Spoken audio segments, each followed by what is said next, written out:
Go7, Go7, Go7, Go7, Go7, Go7, Go7, Go7. Go7, king of the game. I believe in you, that's what he'll say.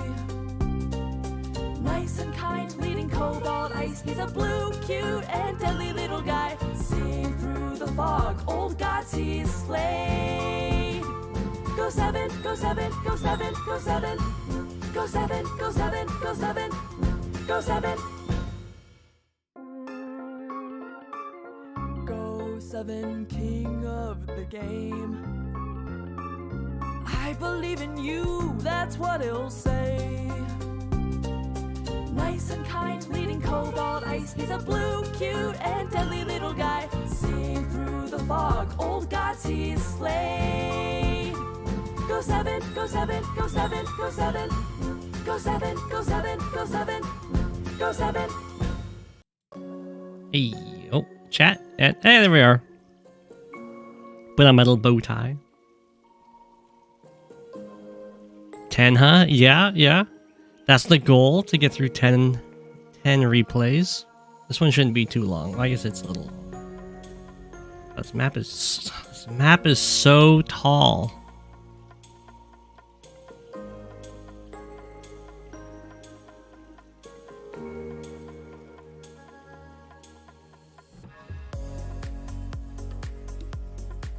Can I even get away with a single zoom? Not really.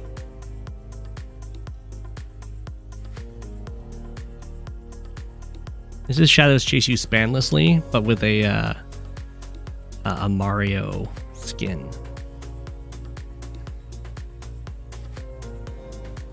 You declare yourself a challenger for the Prince of Live title? That's something you have to take up with Alice. The map looks like this because it was for one of the Quack tournaments. They had a bunch of these maps with different skins. It is Shadows Chase You Spanndlessly. It's a combination of Shadows Chase You Endlessly and Span Island. So you have two Span Islands where Shadow Chase You Endlessly's normal airport islands are. It just kind of merges them together. Poland is not the Prince of Live. That is Alice.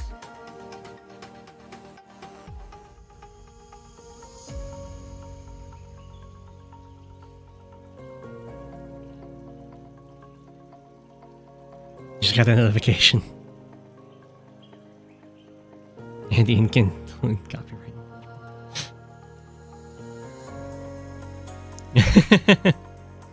Yeah, I did not enjoy this map. Spoilers, I time out. But that's more just because I got busy and the tournament timers are ruthless.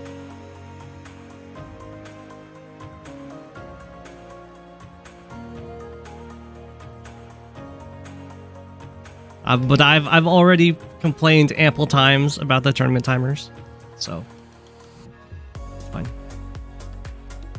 Good evening. But yes, this is Shadows Chase You Spanndlessly. This tournament in particular is just a whole bunch of different quirky variations on Shadows Chase You Endlessly with different tile sets. This is one of them.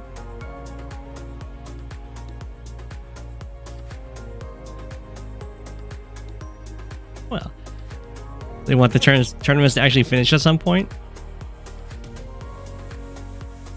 Yeah, I mean they still take forever. If you want a tournament to finish in a reasonable amount of time, you have to make it a live tournament. They just make it so less people can participate or play optimally. Is how I view it.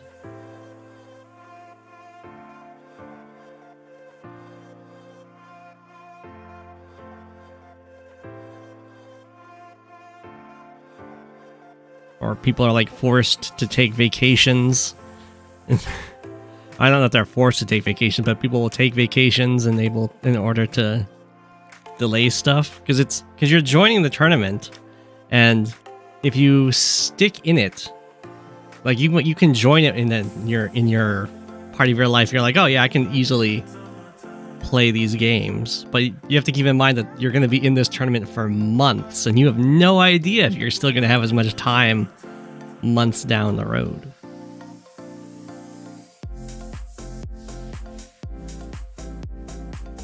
And so I think if you're going to do asynchronous tournaments, which I think are good, they should probably just have Global League timer settings. And then you just have more live tournaments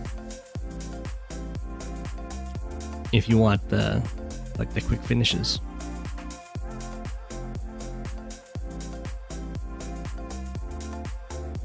Yeah. It does, you know. I'm not in charge of the tournament stuff. That's just my complaint.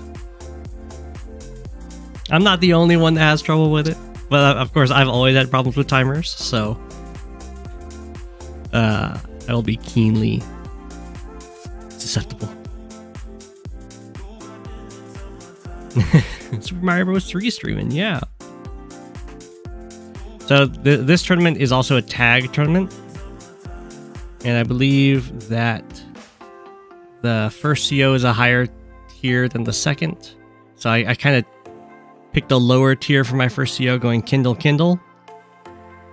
And the idea for me of going Kindle here is I was like, that's a lot of cities that you get to capture. So high society might be able to actually break the stall on this map. Because if you notice, there isn't really a contested property on the whole map.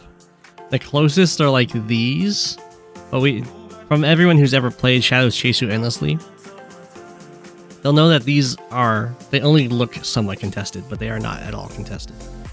And normally in Shadows Chase You Endlessly, you kind of fight on the islands to win, because you get like air dominance. But that's not a real option on this map, because the islands themselves have bases. So you're just kind of locked in the map being split right down the center, with everyone being able to easily resupply the front lines with the bases. It's true, I need to be faster. So that's why I went with Kindle, because I wanted to chain high societies with the idea that it does unlock quite a few one-shots, and especially if I ever manage to capture like 2 extra cities, fingers crossed, then I get like one-shots on planes, which would be really good. My opponent went Andy Kindle. I'm not 100% sure why Andy Kindle. I mean, Andy's definitely a good pick. It's probably just for the healing. So probably really sad that I went Kindle with the idea of getting one-shots. But I'll hop into this. Of course, I always have the little black boat here. I did look at day 2 a lot, because there is a recon attack that you can do here. If I base skip here and build a recon, the recon, thanks to the blocking of this black boat, will actually make it up here in time to deny this infantry going for this base. But that does require that I base skip myself. So it's definitely really risky, but I think it would have made the game a lot sharper and probably much more fun. So I kind of wish I had decided to commit to it.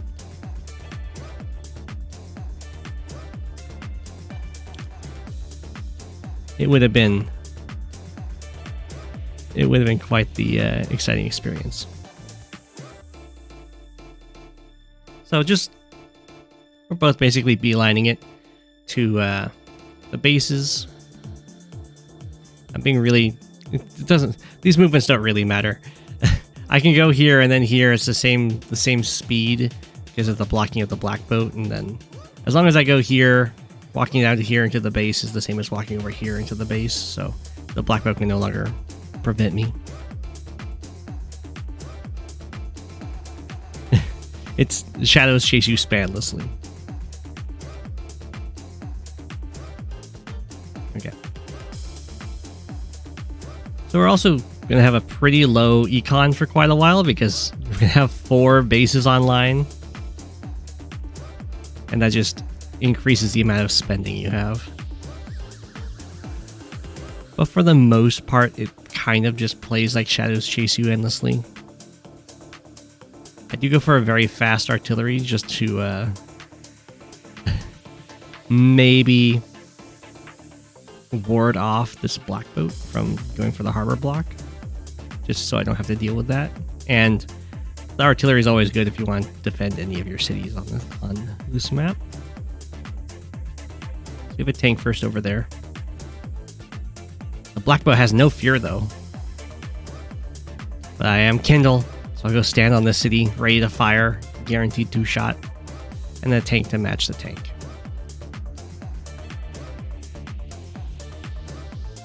These little cities here are somewhat contested, but the these double bases get here really fast, so it's not as much of a threat as you might think. But yeah, you can see that the lines are already starting to kind of form. And LaskaLarnar is put some pressure on this city. But it's very easy for me to defend this, just like it is in Shadows Chase You Endlessly. Okay, so the black boat did hop off of the harbor, so I have the choice there to interrupt my capture and then step over here and start capping, or I can just keep the artillery here one more turn.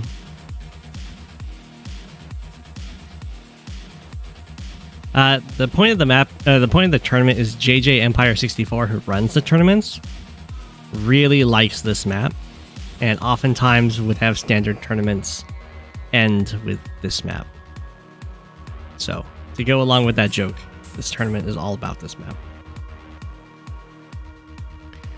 So LaskaLarnar did put a tank on top of my my little city here, which would delay my capture. It's fine. I can just use a different infantry to do that, and then send this guy to that city. And I believe I attack here. Pop. And that's just setting up for tank plus infantry to finish off this tank if it decides to stick around, because this tank can reach, and then I have 2 infantry that can reach. So 7-6 isn't a great trade, but it's fine. I think I could have gotten better. I think it's possible to get 6-7. I could be wrong though.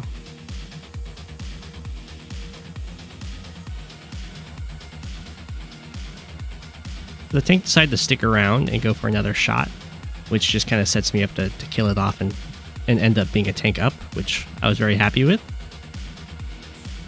I was actually kind of confused as to why the tank decided to stick around.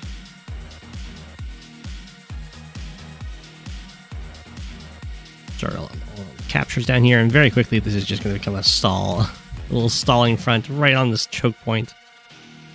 That's 2 tiles wide. So yeah, out of that I just kind of get to be a tank up. Happy days. I do not build a battlecopter this turn though, because I needed an anti-air to answer this battlecopter.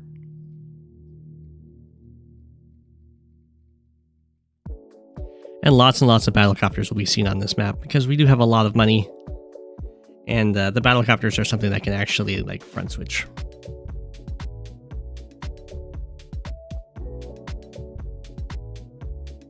Okay, LaskaLarnar is trying to put on some pressure here in the center. From everyone who's ever played Shadows Chase You Endlessly, it doesn't tend to work out super great. I decided to trade tanks there, just because that was the only forward tank. Didn't really have to do it. Oh yeah, but it did give me the charge to go for an Urban Blight, which I wanted to do because it would interrupt 3 captures, and there's a whole bunch of vehicles on top of cities, including this copter. And then I also get to finish off this tank. Pop. Go for the city capture.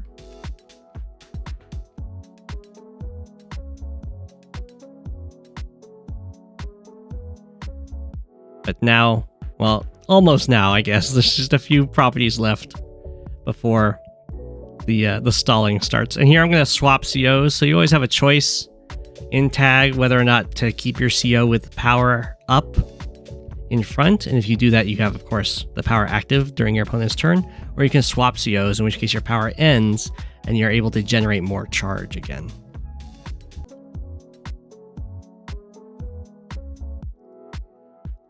Okay, so we have the little counter Urban Blight. The tank barely dies.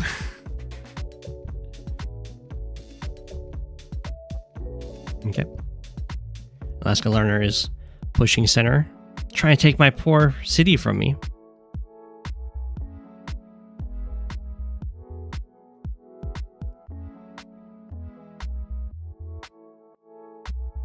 As you'll see, it's very easy for me to defend this city. I do also have some of my own captures interrupted by the Urban Blight. I can just kind of interrupt there. Bring over a whole bunch of vehicles. And be ready to just kind of smash into this next turn if LaskaLarnar wants to stick around. And because LaskaLarnar is not Kindle, there isn't as much of a threat of chaining Kindle powers, of course. As we'll see, that will become part of this game. So the infantry doesn't even keep capturing, it just kills off this infantry, so we'll just trade infantry for infantry there, and then everything just backs off. And then I finish all my captures, and the game is just going to become very stally, which is something I hate. So what I'm going to try and do to break the stall is set up copter sacrifices so that I can get my super, and then use my super to hit the sides really hard.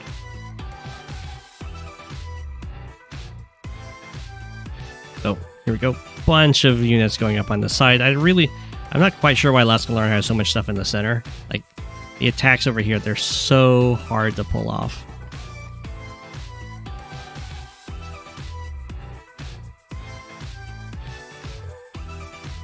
Okay, LaskaLarnar, yeah, there's safe spots in this water.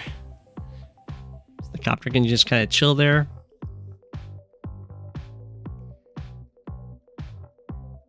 Yeah, there's a lot of stuff grouped in the center. I'm so close to being able to just attack in here, but it's really hard because this is a base and an airport. With another base over here.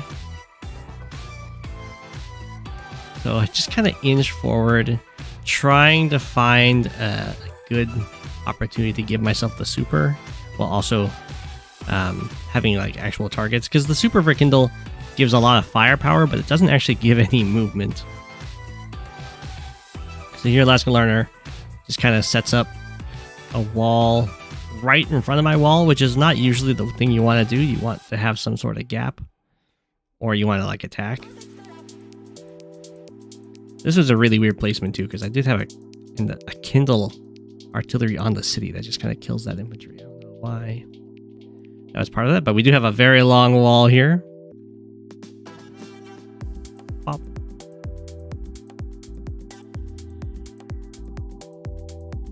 Okay, just eat some infantry up, gobble gobble, and I have 3 anti-airs over here to try and lay siege to this airport.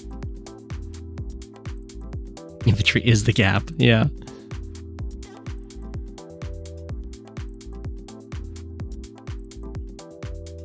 I'm using this black boat as a blocker. There's quite a few little attacks I could do with this black boat that would be nice. I don't know if I missed any. I think I get concerned because it's getting really low on fuel, but using it to block off these tiles when I do an attack could be really good.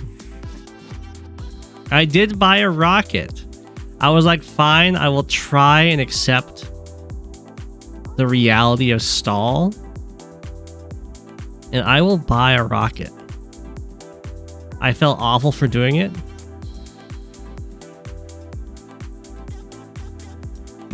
I'm trying to get LaskaLarnar to just extend a tiny bit more.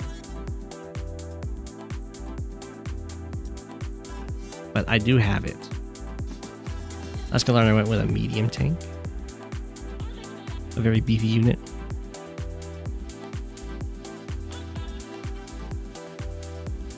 Yeah, you can see thrilling gameplay. It's just lots of just reorganizing armies. Okay, so here I'm going to go for it. We've got a double sacrifice up here. Finish off that copter. I think I didn't have... I think if... This could have like hit me down to 6, in which case I wouldn't have had to do this attack over here. For this one. So I'll pop out the High Society. Pop. So I get the one-shots for units that are on... Same type units that are on roads. Or same type units that have 9 HP. Like so. Take out that anti-air, which is very nice. If I can take out all the anti-airs over here, my airport should be able to overwhelm any amount of copters that came down.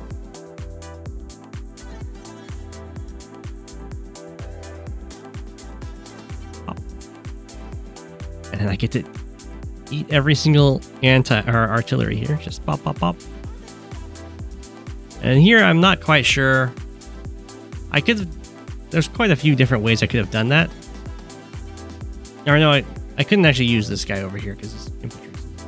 Well, I could have killed the infantry and then blocked with the black boat. I could have used the anti-air over here and then had a tank hit from the airport on another tank.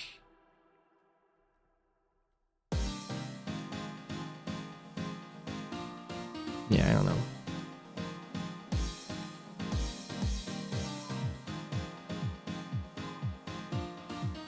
I have the artillery really far back because I know like all these tanks are going to get eaten.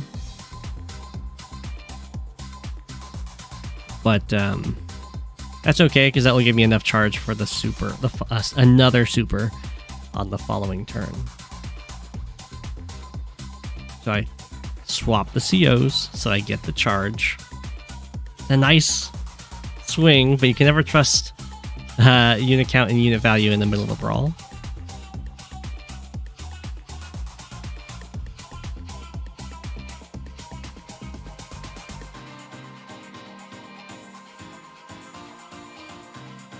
But because I don't have my super active due to the swap, all of those same potential kills are available to LaskaLarnar with the not on planes. There's a chance it'll kill on planes, like so, but it's not guaranteed.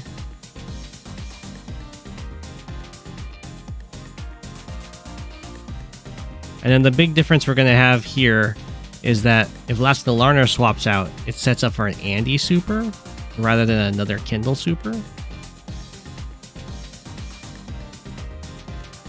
Ooh, LaskaLarnar getting all them rolls.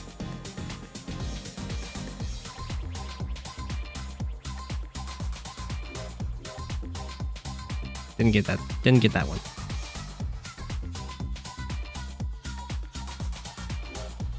I have another super available. LaskaLarnar swap. So now the Andy super is really good. It's a very powerful super, but it doesn't provide one-shots, and it doesn't like having to deal with one-shots. Yeah, so back-to-back High Society.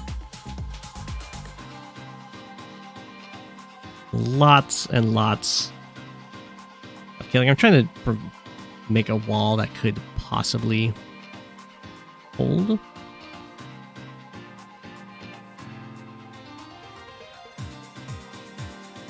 Although it's not a huge deal if it gets broken. It just gives me another high society. I'll hold the indirects fire. We have some little sacrifices going on here to guarantee we get the kills. And we'll attack in here. Beat up some copters. Bring in some more units. Swap the COs to set up another high society.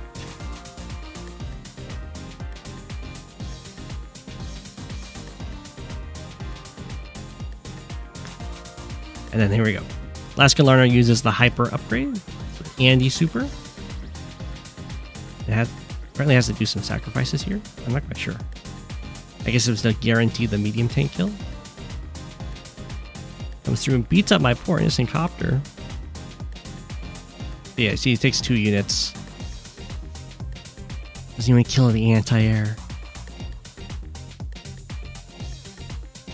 Doesn't even get the infantry. The Andy super, it just doesn't compare. Mainly because the healing isn't very impactful when there's so many one-shots happening. But the extra movement is really nice. The LaskaLarnar swaps back to Kindle. I get to use another high society. But the artillery get to fire on a bunch of vehicles. I'm not quite sure why this infantry went for this capture, but that's okay. I don't know if this artillery should have fired on that infantry or if I should have just moved it to do something else.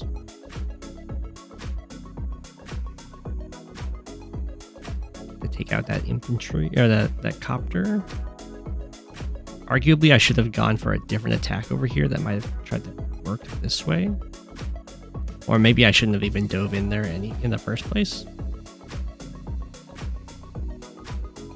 But I do get to be very aggressive down here, which is nice.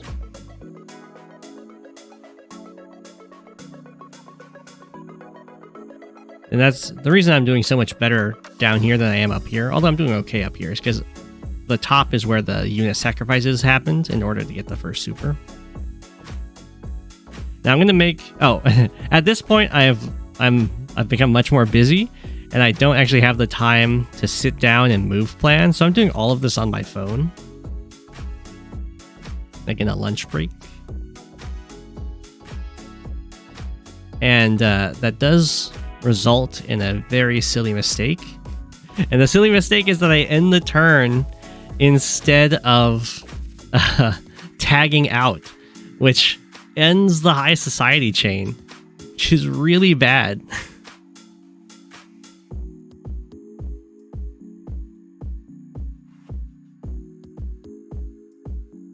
It does mean I have slightly better stats here. So like that only brought me down to 2 instead of potentially killing, I guess.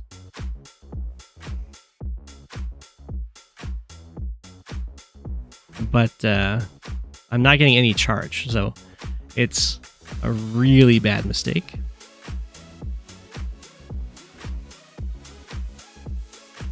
It also means that like I won't have a high society available next turn, so walls can actually work. It's very unfortunate. This is just a regular turn. Just beating stuff up. Start seeing some copters up here, but because I didn't tag out instead of ended the turn there, a lot of the tempo is kind of gone, and any real hope of ending the stall with a big breakthrough is kind of gone at this point.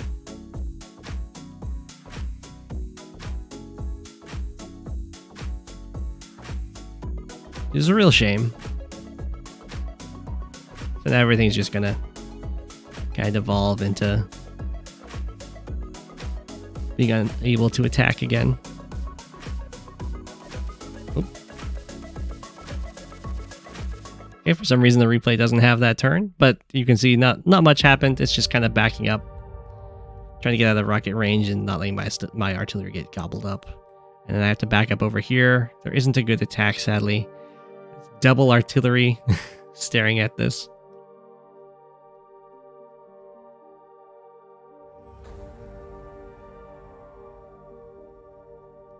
And LaskaLarnar is just... At this point, I'm still decently ahead in unit count. And pretty decent in unit value, but the game is super stalled. And this is where I'm just going to time out. Just didn't have... The timer just snuck up on me while I was busy. But I wasn't really too sad about the game ending, because I really, really dislike stall. So GG to LaskaLarnar. LaskaLarnar gets to move on and deal with the next map that also looks very stally.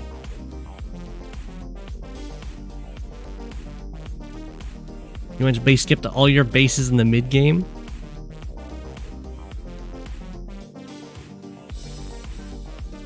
Infantry didn't go attack rocket?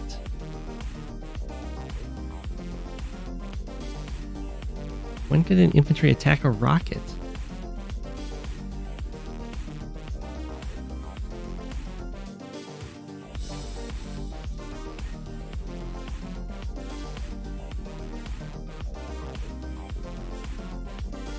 Oh, here. Yeah.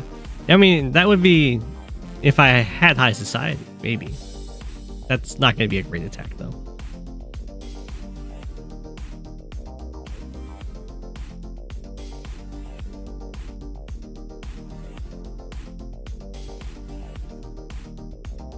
You still won? Good job, Daisy. Very nice. Okay. So that was that game, and now I will swap on over to the replays. Be right back.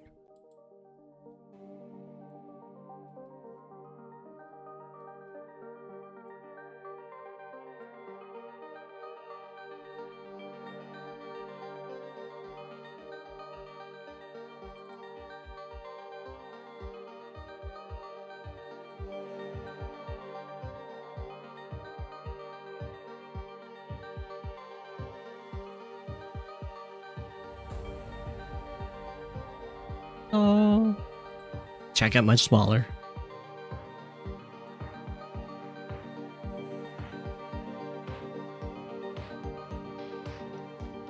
Okay.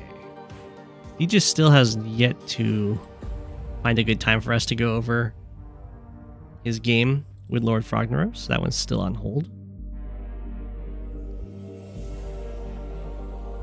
If you just can't find a time, I'll just cover the game. Maybe next week.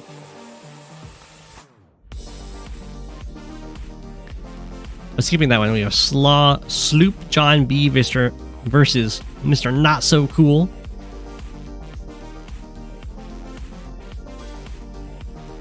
I know you got downsized.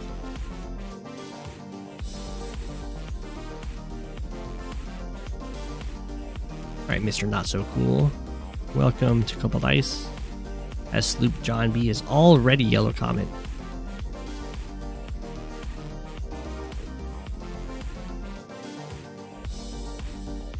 This map is called Hope Forlorn, I believe.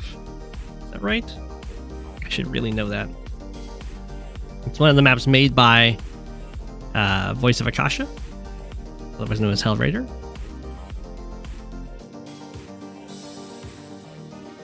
It's a very classic standard map. The typical approach to it is to build tanks from your double base, try and pressure the one base to build tanks, and then front switch and try and smack in the middle and get some properties that way. If no one really bites and like overcommits from their one base, because if you build from your one base, you can't really move to another part of the map due to this mountain chain, so the game tends to just stall out in a really big way. But we'll see how these two do. We do have Drake versus Andy, which is a very classic matchup. I think I prefer it in Fog, but the same kind of rule applies in Standard, where they're both got somewhat a game of chicken going on with their powers, because they kind of counter each other. But they also get to use their powers if it gives them enough of a tempo advantage, if it gives them enough kills. We do have this recon opener from Mr. Not So Cool, and Sloop John B did react with a tank very quickly from the one base. If it's a fast enough tank, it might be able to get out around this little hook before getting pinned in, but it looks like it is actually going to get stopped by just this other tank chain. So there's already kind of a separation that's happened here, and neither player is really rushing this airport as fast as they could. Well, they'd have to use an APC to get there really fast.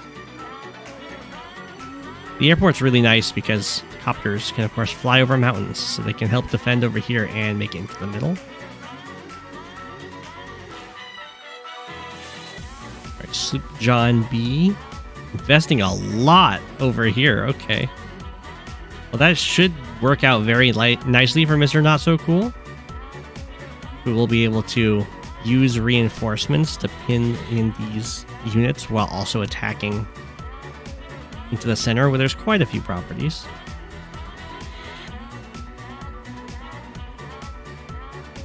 And it looks like there's going to be a free hit over here for Sloop John B with this tank, although it backs up to defend over here instead. I think it was free. Yeah, it could have hit here or here. It can all. It's because there's only 3 infantry here, so they can't surround it.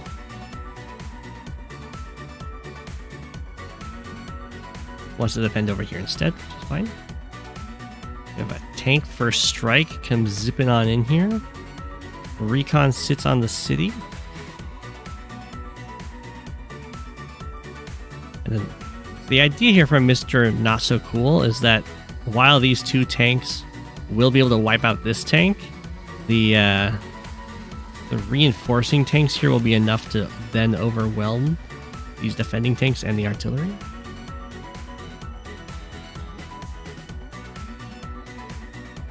We'll see how it goes, though. It's quite the sizable attack from Sloop John B. Nice use of artillery. They are very strong when they can fire over mountains. Demand an Andy Mega.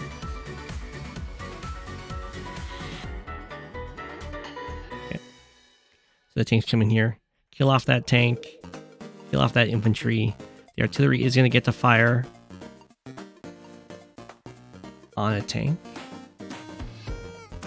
And currently it looks like they're both just trying to go 2 base against the 1 base.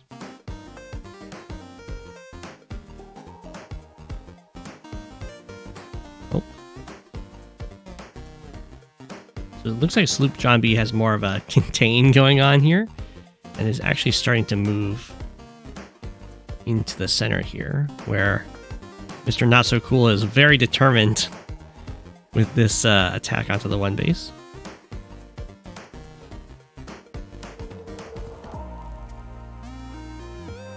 Neither of them have built any copters. I guess it's because they both have anti-airs ready.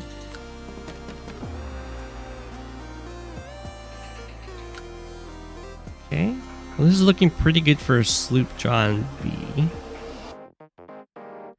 Mainly because these units haven't been kind of left. Like, if these units got left behind and then all of Mr. Not So Cool's army attacked in the middle, then things would go very well for Mr. Not So Cool. Looks like they're starting to run away now. You have the Neo tank on its way. It's kind of a mega tank.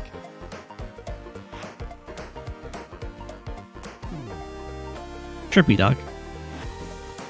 Xanadu. A triple tank buy. Still no copter, wow. Andy has really nice copters. Copters are normally really hard to heal, but of course not for Andy.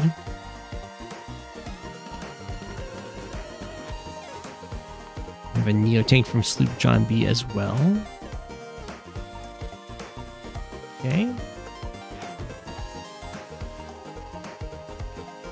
Ooh, Mr. Not So Cool is just going to let the city go.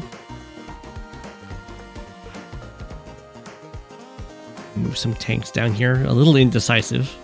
The infantry armies from Sloop John B have been doing a lovely job of putting on the pressure, even going after this comm tower, which would be a very nice win. It's something that Mr. Not So Cool can't really allow to have happen.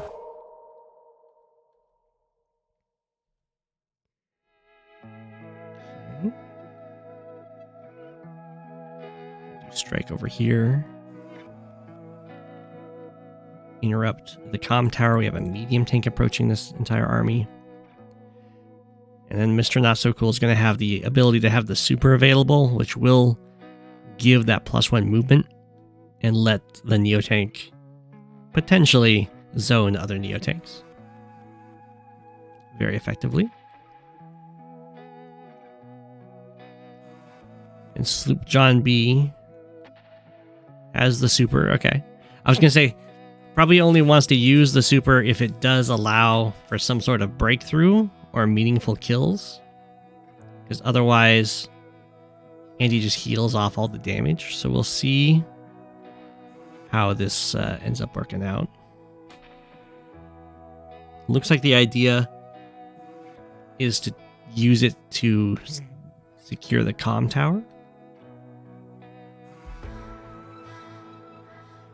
The rain does make it so the treaded vehicles are a lot slower, or vehicles and land vehicles in general are a lot slower on the plains. Still have some impact here. Otherwise, 1, 2, 3, 4, 5, 6, 7. There'd be a Neotank first strike, which would be pretty scary.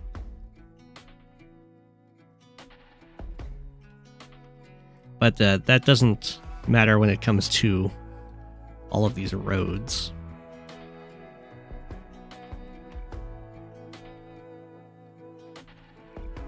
Okay. Room and infantry can move through everything just fine. So it's capable breakthrough to stop the comm tower. So that's very good for Mr. Not So Cool, because Sloop John B, it looked like used the super basically purely in order to get the comm tower, and that was prevented.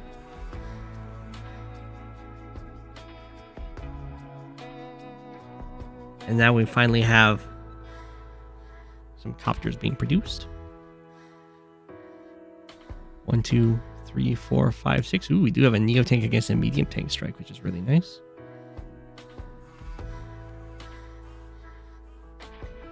Okay, well, it looks like the comm tower might still fall.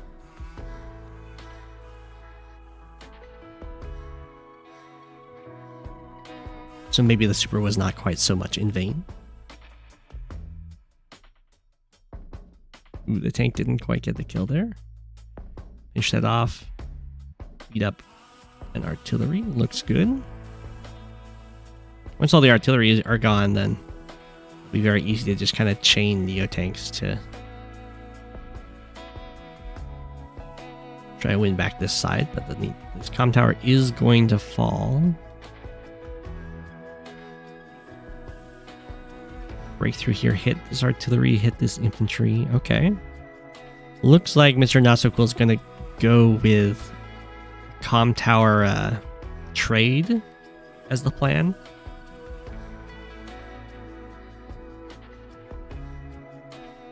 But that is going to be really tough because this artillery is staring at the comm tower pretty safely from that city.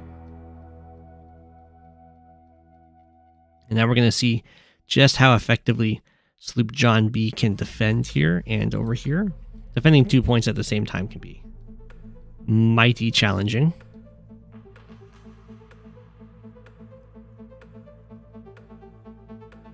Okay, here comes the Neotank. Mr. Not So Cool does have a 3k income advantage, which will be very helpful.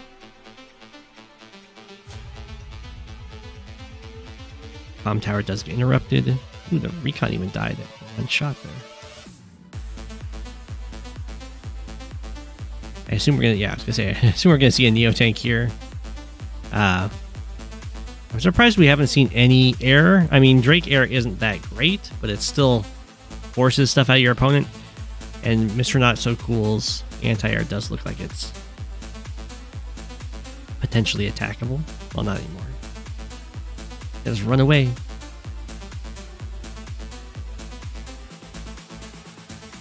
Yeah, I think this is the first B-copter. Here comes some more.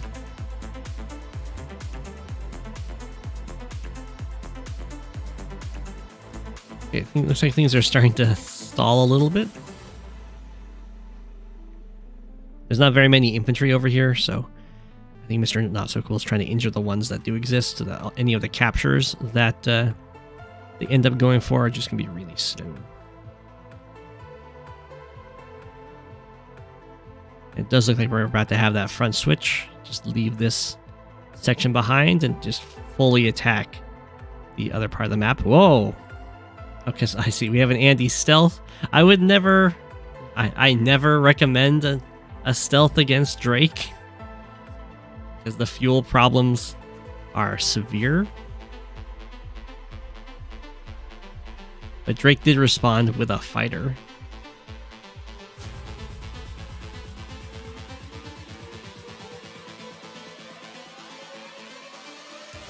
I think Drake might be able to get away without even building a fighter. He's just relying on the fuel drain and sniping an APC to take out the stealth. So it does get to come in here, get a nice smack on the Neo tank. They do hit heavy tanks rather hard. Not as hard as bombers, but you know, they still hit with some decent oomph. So here we're going to have sacrifice in order to get the super. Now again, there's a lot of attacks available here, so I'm going to assume that that's why it was done. You don't want to just, in this matchup as Drake, you don't want to just hit your super whenever you can, because Andy can just heal it off. Ooh, and it looks like that is what happened. So, I mean, Andy did have to pay some repair costs, but can you even just use the normal power? Yeah. And then it's like Drake didn't even use his super. The APC does still exist, so we can save the stealth. The goal is 10 replays.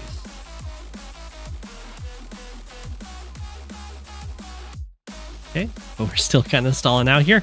The comm tower does look like it's going to fall.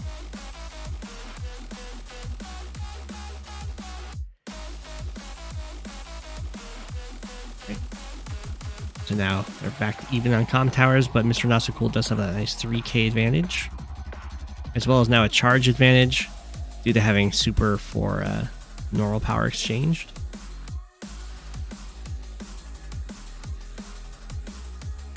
There's the stuff. It's chilling out over here. Okay, bit of an attack over here. We only have one anti-air, so one of these copters will survive. The line of infantry slowly approaches. With the bomber built over here. We have a little breakthrough. Goes for the capture. Smacks the Neo tank. This is in range of the Drake bomber, which will be quite painful. Neo tank is used to break through this little wall. And we have another kill on a tank outside of the artillery range.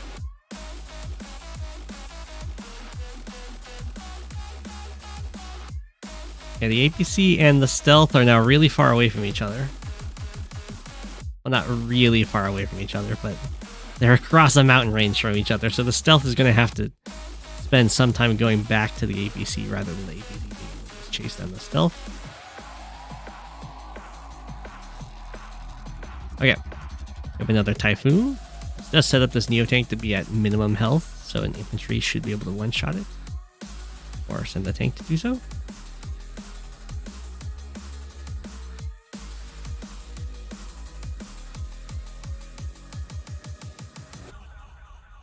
Okay, this. Something got trapped on the stealth. I assume this tank, maybe? Maybe this infantry. I guess it was this infantry got stuck there.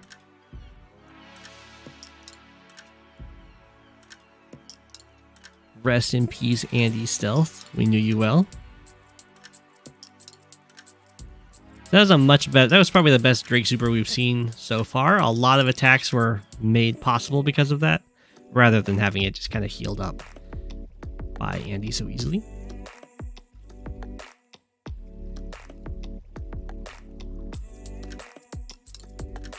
Zoom.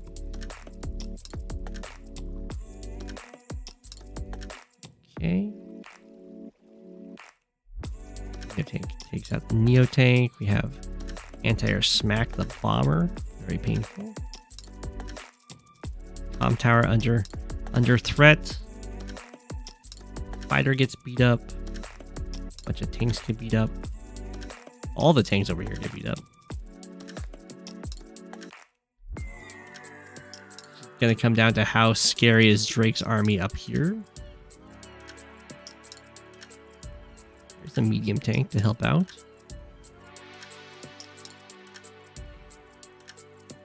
Medium tank is to pick off a tank here.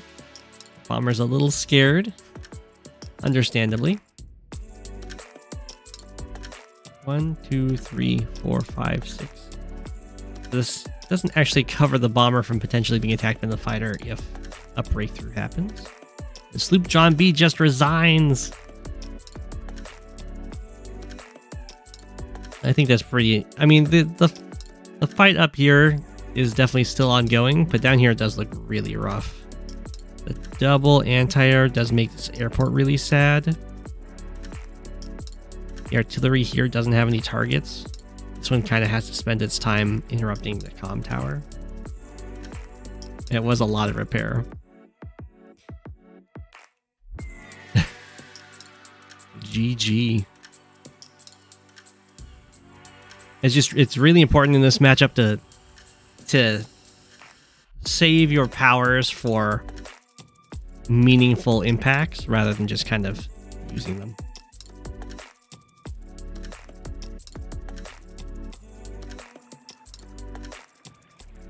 GG.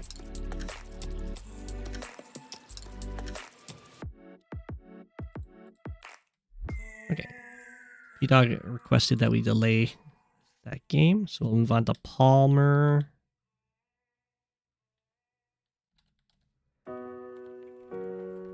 Also, someone else also requested the game to be delayed.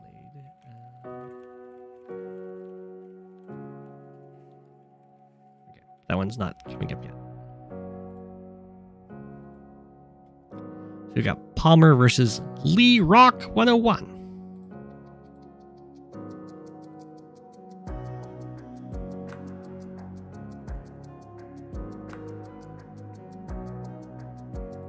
I'm always taking replays.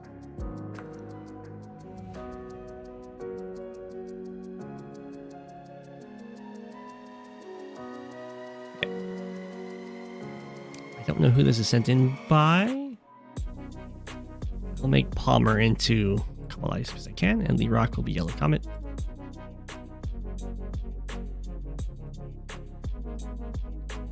Okay, we have a Kindle mirror in a fog on base light with this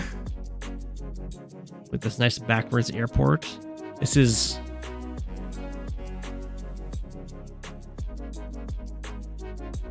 a is this Star Flash's map? It might be. It's pretty common to see Kindle for these kind of base light maps, and there is a lot of contested cities right down the center here, so I can understand the appeal. Usually Rachel's going to be able to best Kindle in the long run on these maps, and it does look like we have a Recon APC opener from Palmer, and then Lee Rock is just going to stick with Recon into tanks. So if the APC can get enough meaningful boosts, then this should work out very well for Palmer. Unless Lee Rock is able to actually get something going with these tanks. Ooh, we have the copter out of Lee Rock. A little boost there. We have a copter out of Palmer. Okay.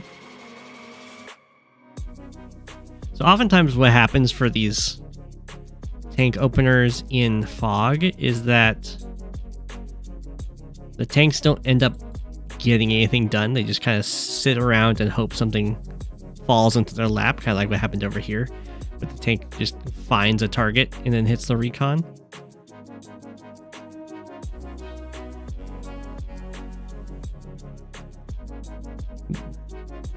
copter finds its own recon hit. So we'll see if these tanks end up doing something.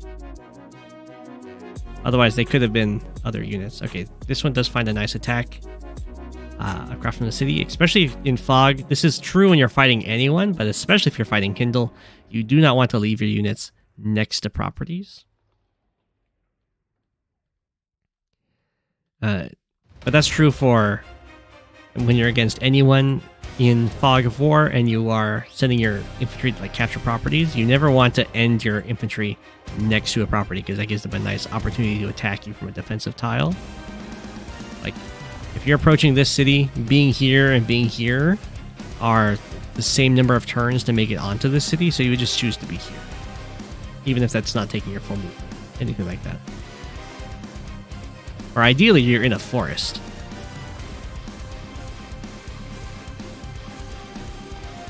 Recon violence.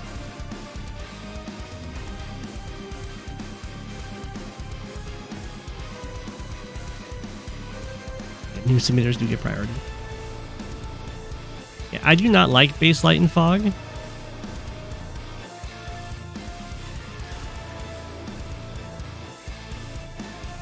Okay, Lerock does get this kill over here, but there are some people that will live and die by the base light, so that's up to them.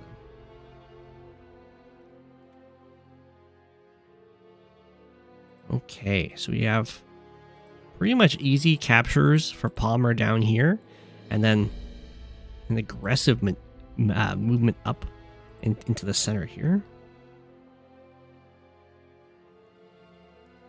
So this is something that Kindle kind of gets to.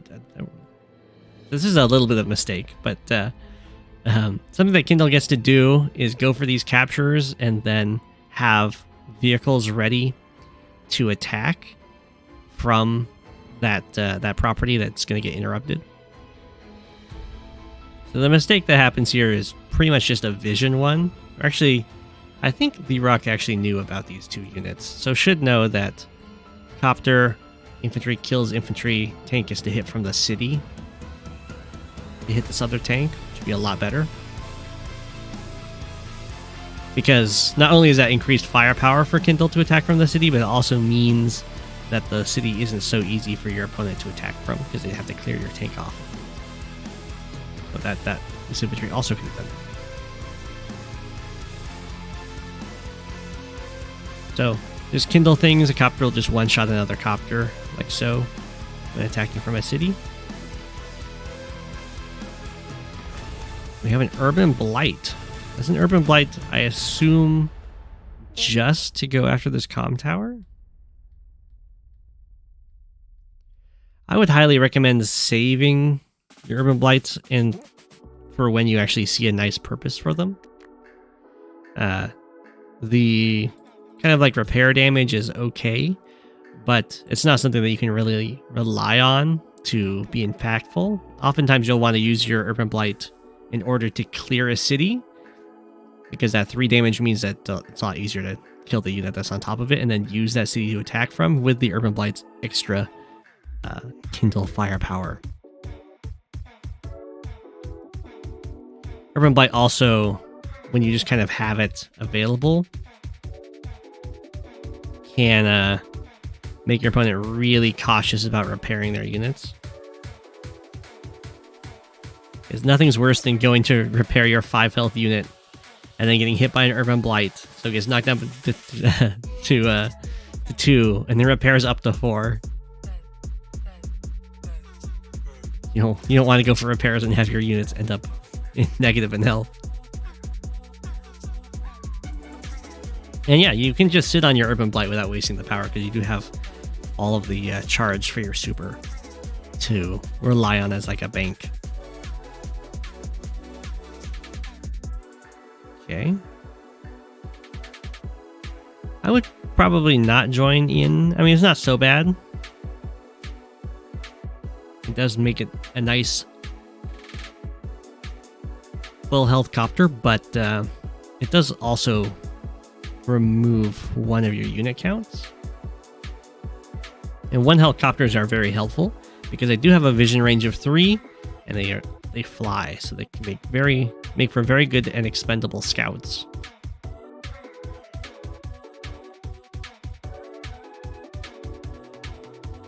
Okay, so the attacking is still going on over here.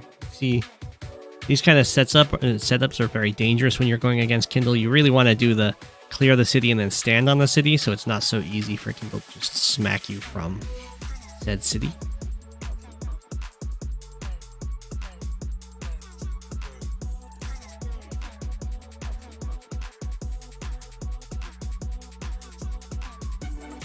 Okay, so like this is the kind of situation where you probably wouldn't want to sit here and repair the 6 health tank, because the Urban Blight is coming up, and you saw that last time Lerock just kind of pressed Urban Blight when it was available. So instead I would just go in here and go for the first strike, the 6 versus the 6. You'd be content with that.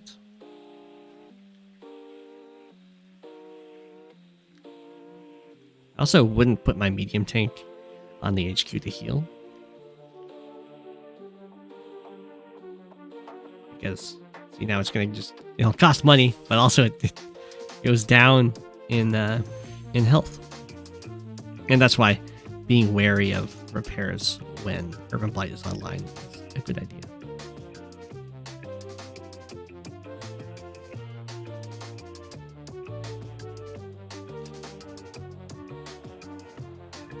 Another Urban Blight in response. This does take out this and probably allows maybe the 3 health anti-air to kill this 9 health copter.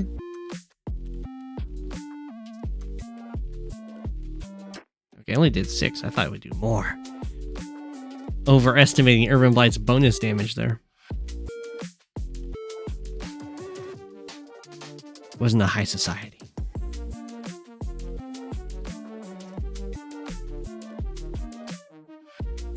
Yeah, the threat of Urban Blight can oftentimes be stronger than actually using it. Forces your opponent to play around it. Like, that's true, the copter did have a defense.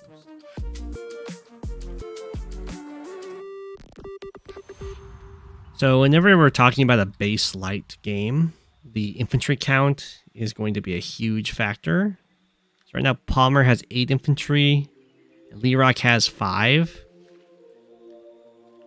And the reason that matters so much is you need infantry to capture cities and like actually progress and win the game. But when it comes to fighting, you really need vehicles. So when there's all of this ongoing fighting happening, both players are kind of forced to use both of their bases to build vehicles in order to not fall behind. And that means there's not very many extra infantry that can actually make it into your army. But that means that you don't have the you lose the ability to actually benefit from winning any fights, and the only thing you can do is not lose them. But that's not too realistic. You can't really win the game without building any infantry. So eventually, once you're out of infantry, you're going to be forced to spend a base building new ones, and that weakens your fighting force because of it. I know they both went double artillery at the same time. And since it weakens your fighting force, suddenly you can't win the fights as well.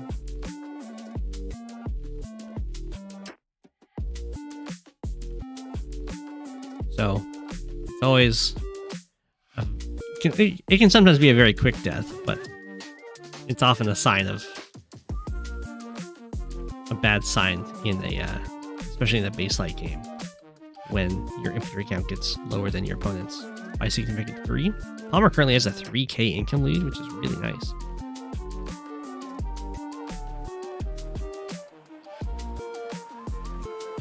Okay, kills off the anti-air there. And then the other thing is, if you have no infantry with your army, they don't actually have to defend against your army. They can just kind of walk away from you. May you have an apple, you may have an apple, Advanced Warrior. Oh yeah, in base light, if you can kill an infantry and only take damage without losing the vehicle, then that becomes usually a very valuable thing to do, because it's the unit count that matters more than the unit value necessarily. So if you can like kill an infantry off and then go back and repair or something like that.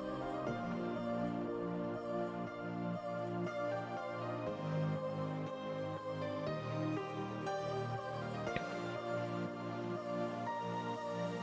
Taking out the vision, I like it. Taking out the infantry. It's one health infantry is going to jump, take their chance here.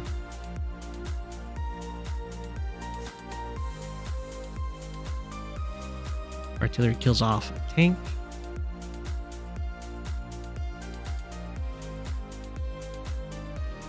Copter smacker. Here, take out that copter.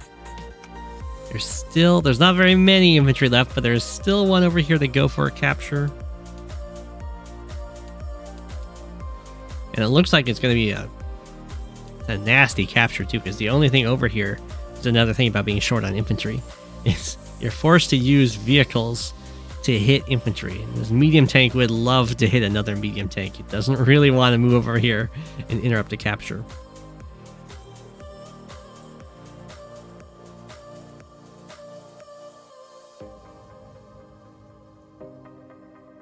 An urban blight gets used instead. Oh no, and then even worse, the poor medium tank moves forward and gets trapped.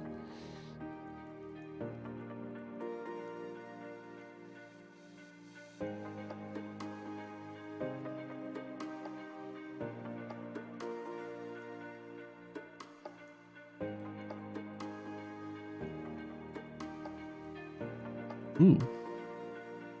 Goes after anti-air. Okay, this is like a major surround of this, or not, I guess it's not quite surrounded, but kill off everything around the medium tank. It sees what it sees.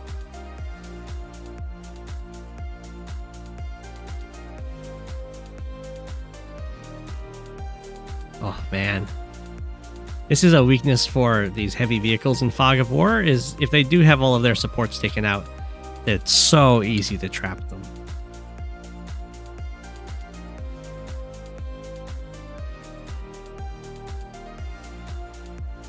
You can see here, there's now just this one infantry over here for Palmer, and there's none up here at the top. So it is going to take a vehicle to actually stop this guy.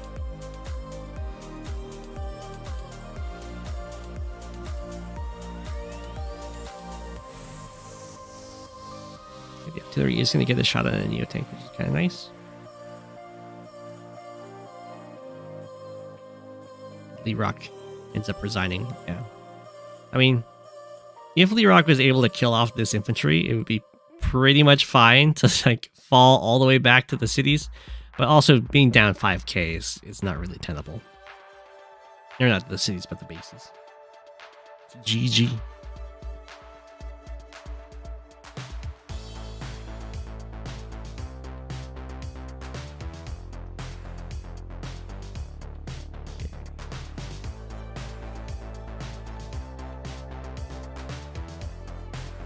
AliceShiki versus Xaroo Disobeyed on Caustic Finale.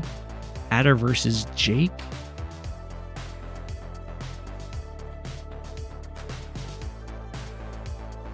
Oh, not mean to do that. Want to move it. Just want to move it. There we go.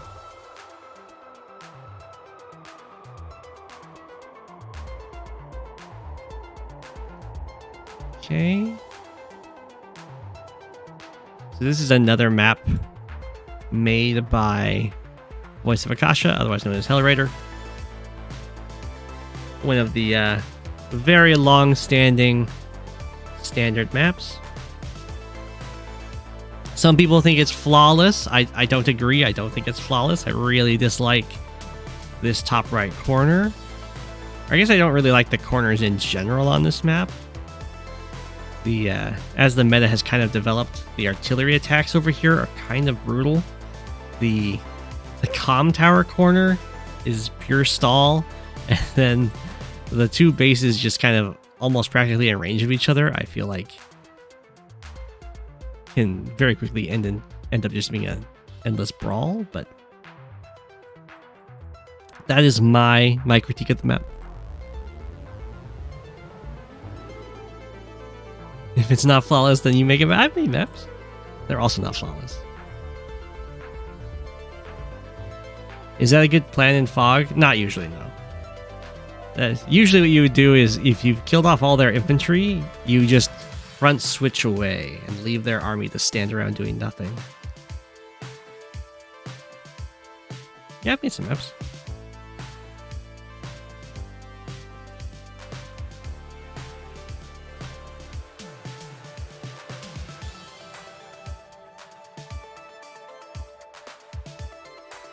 Okay. So far, this is looking pretty standard. Get both of the bases as fast as possible. And kind of capture radiating outwards from these cities. Usually, I'd probably recommend going here first to get this corner property rather than this one. Because if you can go for the corner property fast enough, then they won't be able to interrupt you without interrupting their own capture.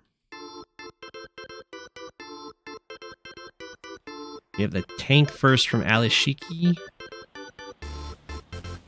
And then we have 12k on deck. We do have an artillery built for Disobeyed. And the artillery is really strong over here. There's pretty much nothing but choke points, so artillery plus infantry are really hard to thwart.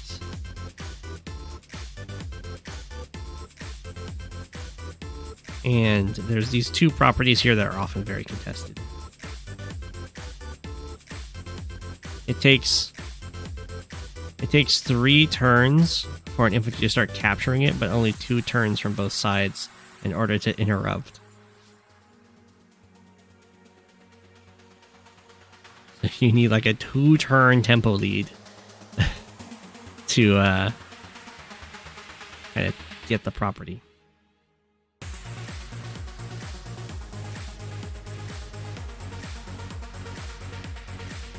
Okay, tank. You watch another tank. Artillery already doing this job, making sure to secure this area. Very interesting, Xaroo did not attack this capturing infantry, instead went after the other one. Which does let this property go, but it helps protect this one. AliceShiki is attacking in over here. It can be kind of dangerous, just because, as you see by the tank ranges on these bases, they are 1 tile out, so it's very easy to overextend.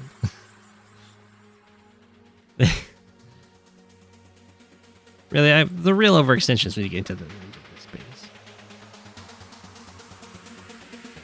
But yeah, pretty much every unit that's ever built here covers against the units that come out to attack from the other base.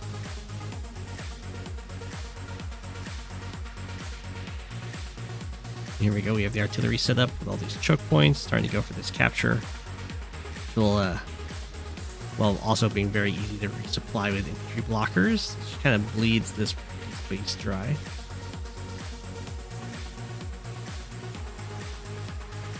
The tank attack over here. Max back. We didn't have a tank built here, interesting.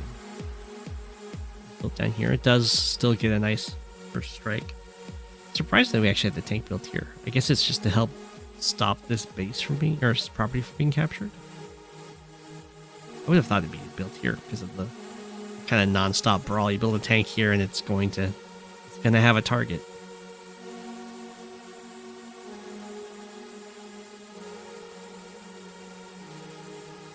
Okay. We got tank. There's also the pretty much the place to build medium tanks for sure if you do so on this map. We have a side slip from AliceShiki here. Smack, smack. Smackety smack.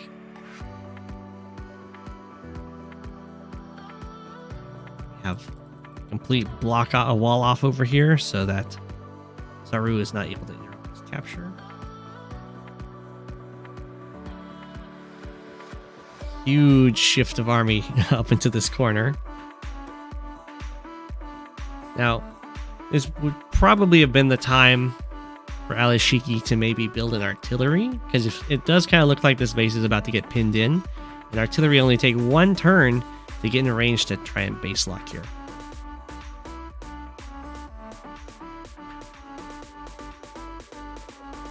So yeah, now we have the medium tank to try and save the base.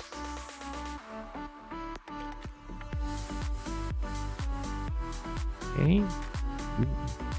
A harbor being captured. There's always the potential for a battleship to be built and lock down this HQ. Okay, we now have the artillery. It's probably a little too late. Xaroo Disobeyed does have potential super here. Really wants to save the units over here.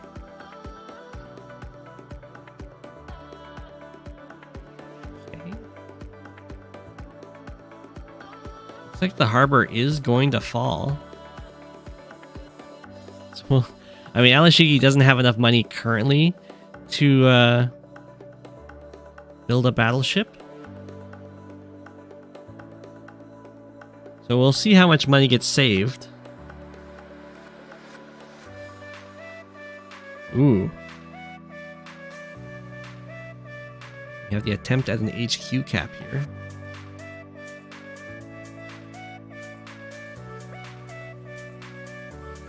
It's not currently looking like it's going to be plausible. There's too many units here that can break through.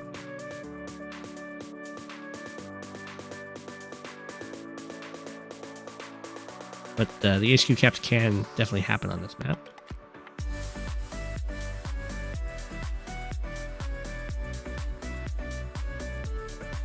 Back for artillery. I'm not quite sure why it moved into tank range there. Just a regular tank build. This would probably be... We had the base game over here earlier. This would probably be the time to go medium tank mech or something like that. Just tank.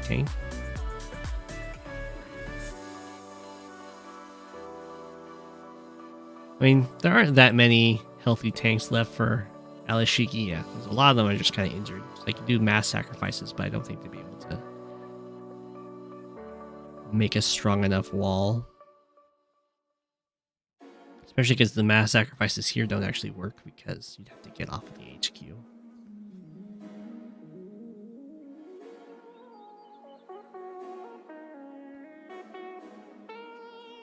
Attack is spicy.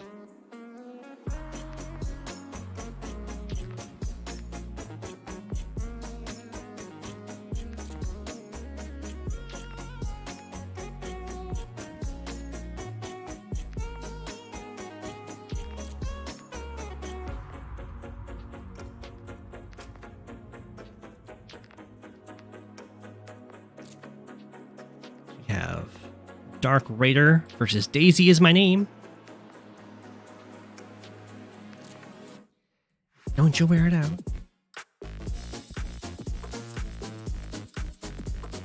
There you go.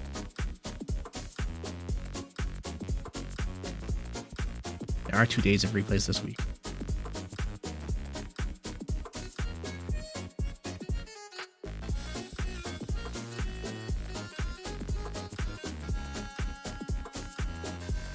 Okay. Got Olaf versus Eagle. I don't know if I recognize this map.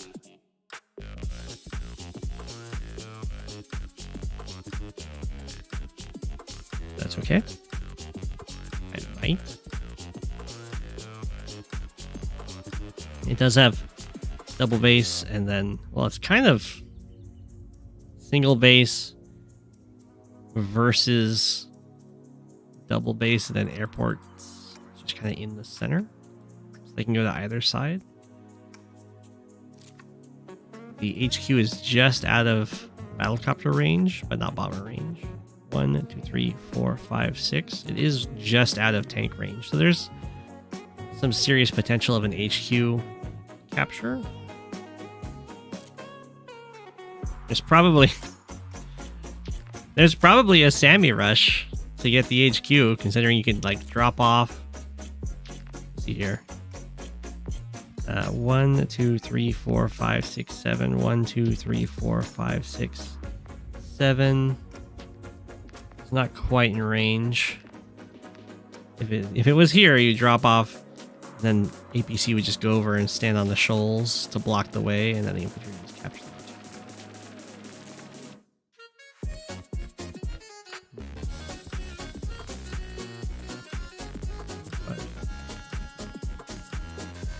Drop off. You can still try it. It's not as good.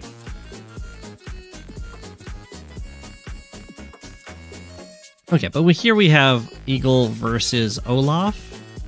They're both COs that are like really strong because of their superpowers. This is your first game played as at 1200. Congratulations. Oh, you fell back to 1150. That's fine. That's fine. Howdy, howdy. So a lot of what comes down to this matchup is that Olaf usually gets Winter Fury first. If Eagle gets Lightning Strike first, it can sometimes just kind of end the game right there. But Eagle gets Winter Fury first, and then it comes down to whether or not Eagle wants to use Lightning Strike during Winter Fury or wait till after. And if Eagle waits till after, it usually gives Olaf another Winter Fury. So you get 2 Winter Furies per Lightning Strike. And that can definitely go in the favor of Olaf, but Eagle with Lightning Strike can always end the game. It's a very powerful ability. I say Eagle gets Winter Fury first? I might have. Okay.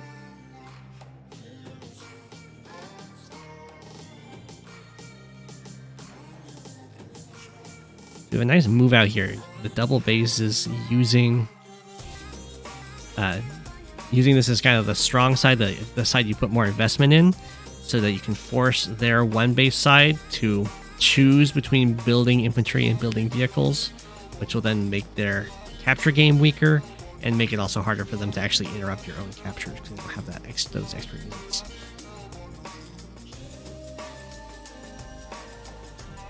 There's lots of infantry over here for Daisy.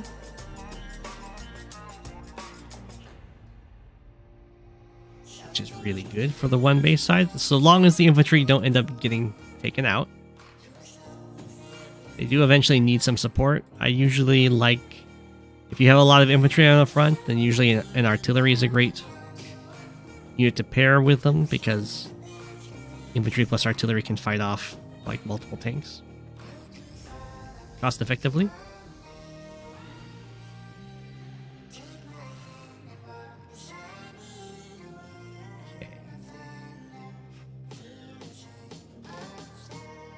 It looks like Daisy is getting away with not building like any vehicles from the one base side so far. She's gonna front switch some up. That works really nicely. It does mean that there's a ton of infantry for Dark Raider at the top here. Can be useful in their own right. We do have a little attack here to go after this artillery.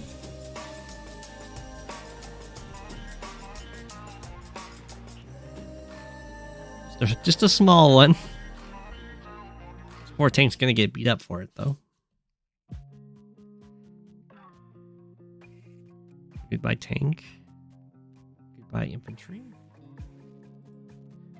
It's very interesting because the attack went in here, but then Daisy moved kind of away with the vehicles. It will mean that this city kind of being given up, which is good for Daisy. Just getting a nice city there. But I guess the artillery did get knocked down to 1, so it's not like losing a tank for free. But it's still painful.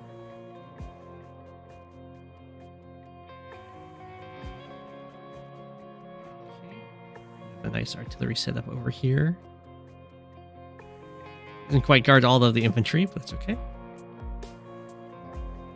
Copter strikes. The army down here starts moving forward again.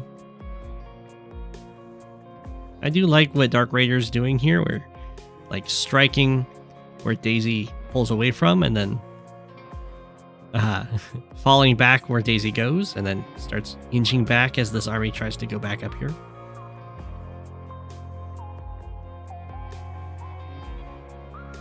Currently, Daisy is a little bit ahead in the economy. See how long that's gonna happen. It was joint capped, so another unit has to hit this in order to stop it from being captured. Like that's just not gonna happen. So this will be captured. Daisy pushing an issue over here, sending an infantry forward to go for this city. There are quite a few infantry, it's just 3, in range to interrupt this, and a copter.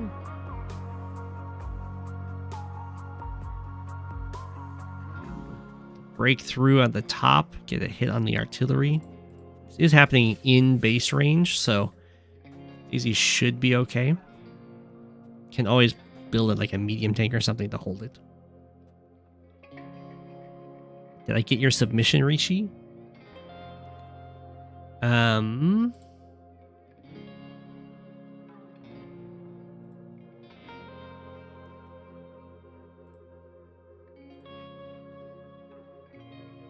Let's see, it looks like I do now.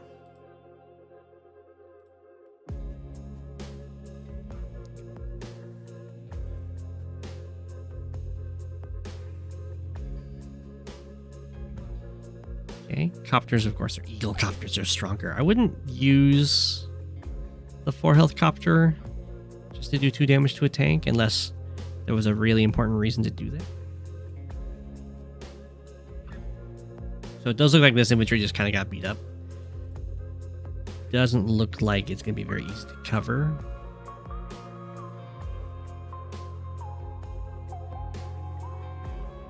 I'm going to assume that Daisy's trying to get the Winter Fury here, because we have the attack with the tank and then the shot with the artillery. Okay, we're definitely going for the Winter Fury. So bam. 2 damage to everything, and it snows. It's not enough to actually stop that capture.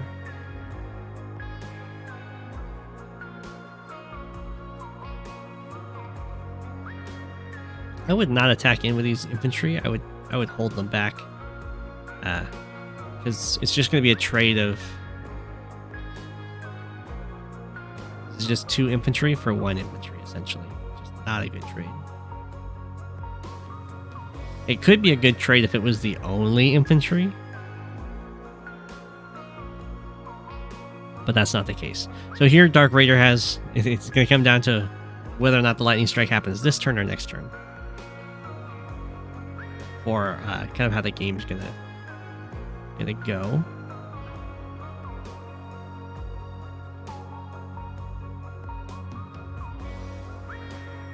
Now the snow does. It looks like the lightning strike's happening this turn.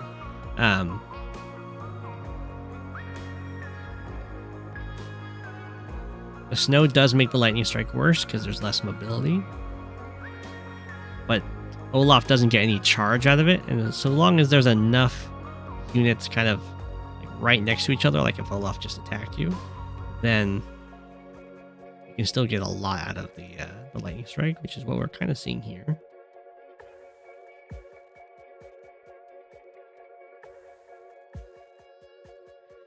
Okay. So Eagle ended the lightning strike up by 12 units, but unit value-wise, still only like pretty much where they should be, which is about half a turn of incomes ahead, about 10k in this case.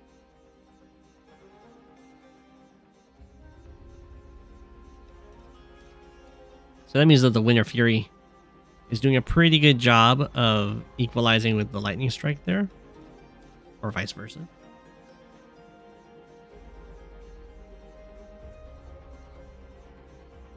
I'm not sure why this 3 health infantry sacrificed itself.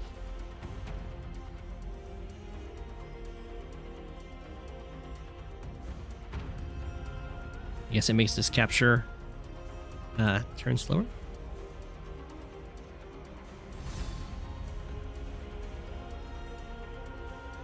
It also makes, I mean, this guy is a worse waller now, so that's also true.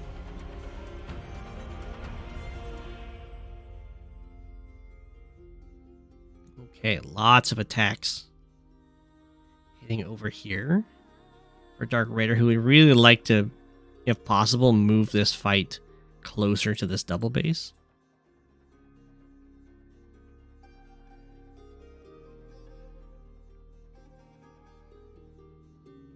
Okay, so Daisy does have a decent charge lead here for sure.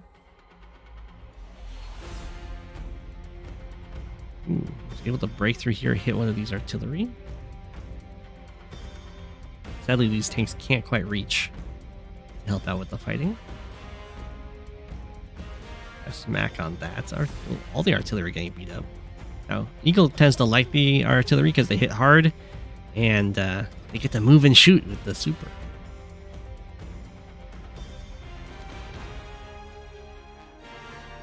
Smack. And of course, they're also inexpensive.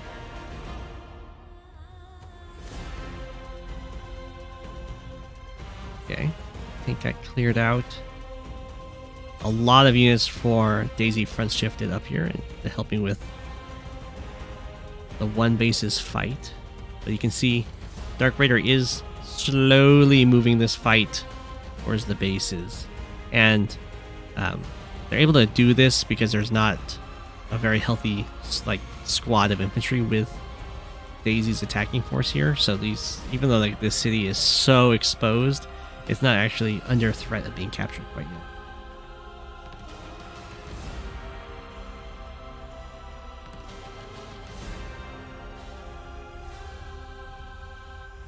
Okay. You have the Winter Fury. Kablap. It doesn't look like Lightning Strike is going to be very likely.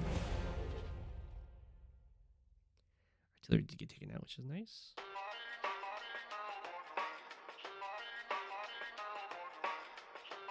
Okay, now the city is going to be under threat.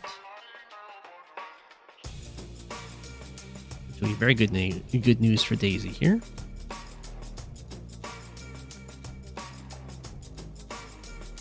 Yeah, not even close to a lightning strike. That does mean that when the lightning strike comes, then Daisy should get a retaliatory Winter Fury. Try and even up on the kind of damage that all the lightning strike will do.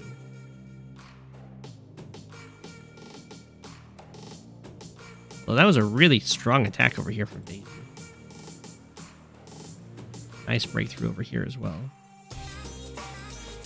I assume the lightning strike is going to hit this turn. There goes this poor copter. Such is the way of copters against Eagle. Ooh. It looks like Dark Raider is actually not quite going to make it to the lightning strike.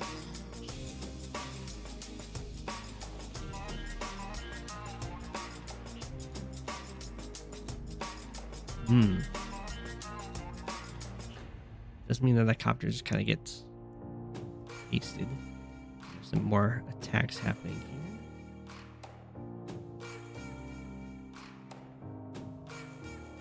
Eagle got slightly overcharged. Not a ton, but still slightly. Yeah, there were some infantry sacrifices, but I think there was too much charge needed.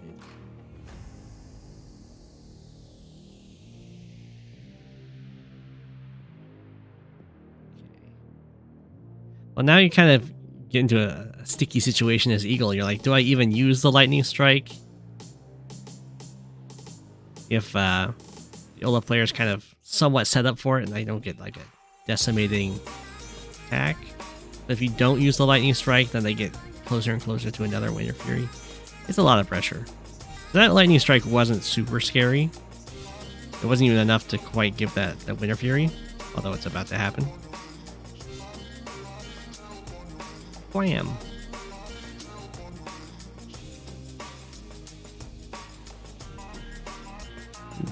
Tank just sneaking by the copter there, okay. So Daisy is going to get to this city. Interestingly, this city over here is still neutral. And it's going to be really annoying for Dark Raider to get it. The infantry probably should have stayed on the city to heal up to 10. Because once all your infantry take damage, they take an extra turn to capture anything.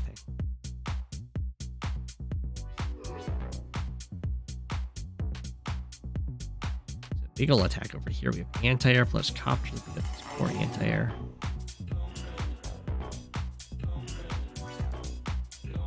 And Dark Raider just resigns. Whoa. It does get harder and harder to reach lightning strikes because of the increase in charge.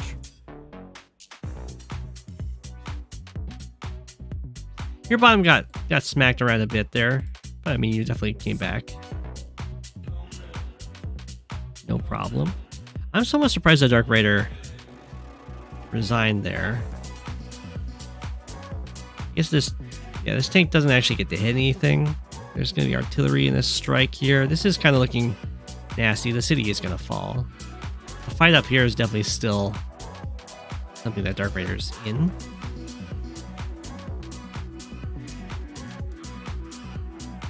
But this does mean that the income advantage will get much more in Daisy's favor. The Winter Fury and then Winter Fury, it's really good, and it's kind of the way that Eagle equalizes again, or that Olaf equalizes against. His lightning strike is very, very good.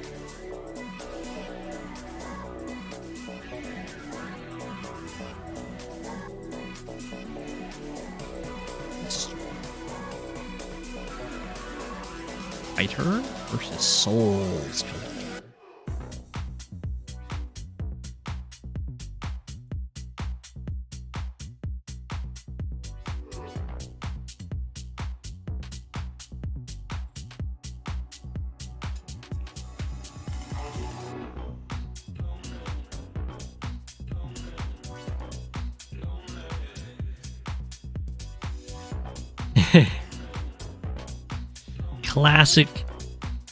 Classic matchup indeed. They're even the right colors. We have got Grimm against Von Bolt on a Hope Forlorn. Okay. Now the Von Bolt stats do help quite a bit when fighting Grimm. But also the Grimm stats kind of help when fighting Von Bolt because Grimm has enough base power to get 2-hit KOs against Von Bolt. And the Grimm Super can still be very impactful. While Von Bolt Super isn't... I mean, it's good, but it's not that good until after the game's already fairly well established already. Really unfavorable for Von Bolt. I wouldn't say it's unfavorable for Von Bolt. But, you know, Grimm does have some stuff. For sure.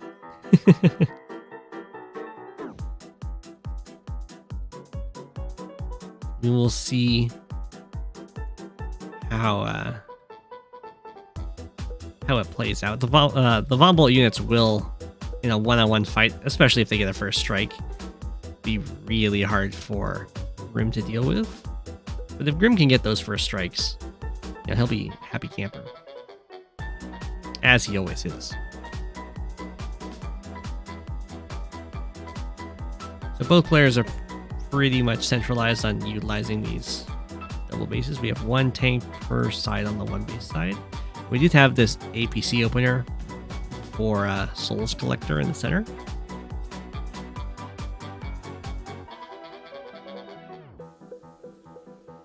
Okay. It's very important for Grimm to make sure that the tanks are chained together so that just having one get hit once isn't going to be like an insurmountable problem. Well, this is a very nice APC block. Done by Soulscollector. Mystery Fighter. Ooh, Mystery Fighter actually got the kill. I thought the APC would survive, but there you go. There's Grimm getting them kills. I don't know if that was a roll. It probably was. It's a very impactful play, though, because it does mean that this tank just gets absolutely wiped out.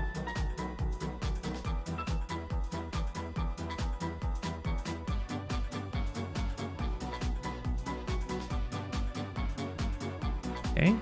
Don't know what's going on with this. So it looks like Von Bolt just kind of sacrificed a bunch of infantry there.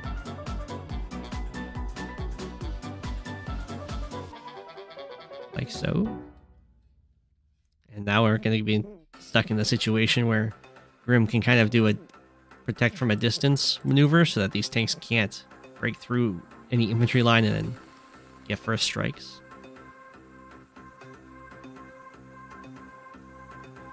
Because Grimm, of course, is the one that would like to get the first strikes here. Attacks over here. Anti-air isn't actually covering this infantry, sadly. It is covering the tank.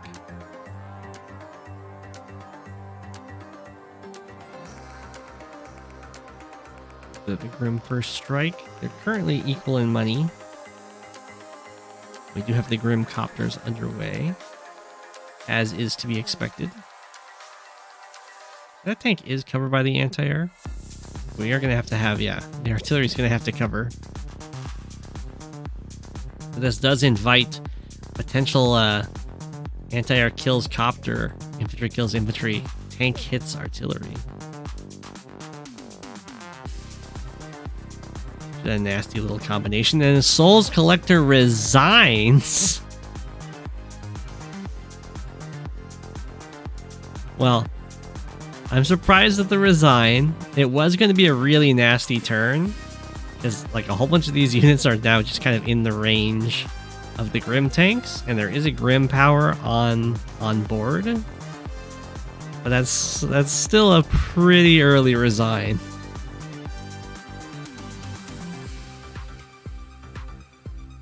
Nobody expects the VB resign. GG.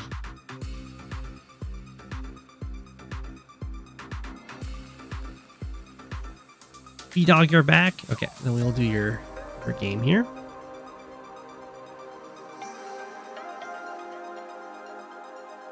B-Dog 954 versus MontySigurdson.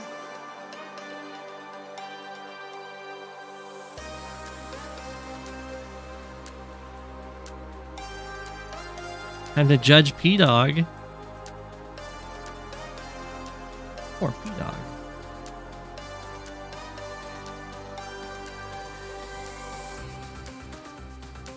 Okay. P-Dog, you get to be called ice. Little Monty.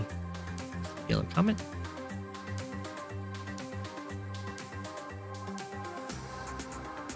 Actually, day 9. This is a controversial league map from what I've heard. End of Entropy, I believe, is its name. Mixed base. Monty with the standard Sonja. And there's some merit to standard Sonja in that if there's like properties to stand on or mountains to stand on and stuff, she's pretty scary there. Although at the same time, her increased counterattack damage can be used against her because it makes it easier to do sacrificial plays.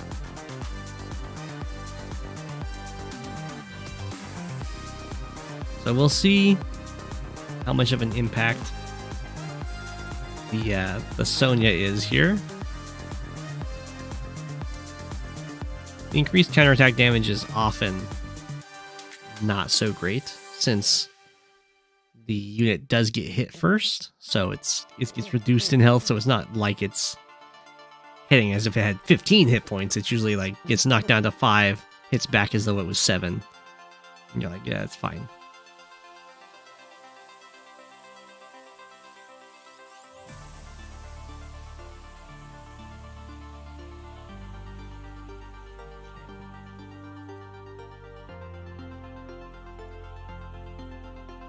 But the bad luck that Sonja has can be absolutely brutal. Currently have a little bit of a tank stare-off happening here. I do like this recon that P-Dog has sent up here. I really like the recon being built here and sent up here. I think it's really difficult to manage because it always has this nice road it can travel. It can swing down here while the tanks can kind of get locked in their own little world trying to zone against it. A lot of infantry sent over here from Monty. Looks like Monty's kind of given up over this side. But P-Dog's somewhat done so in the same way. It's just the recon here. It does get smack if it wants to, although it will leave itself available to being trapped. Decides to back off.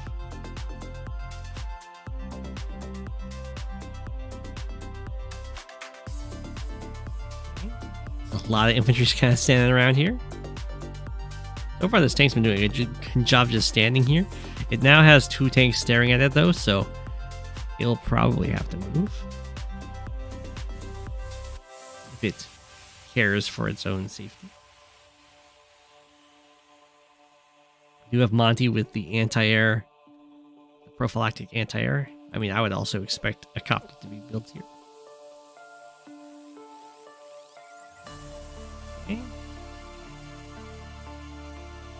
Smack with the tank. It is out of range of getting hit by another tank. Oh, they both have a prophylactic anti-air. Okay. 1, 2, 3, 4, 5, 6, 7. So if P-Dog is able to get the Adder normal power, this would be locking down that airport.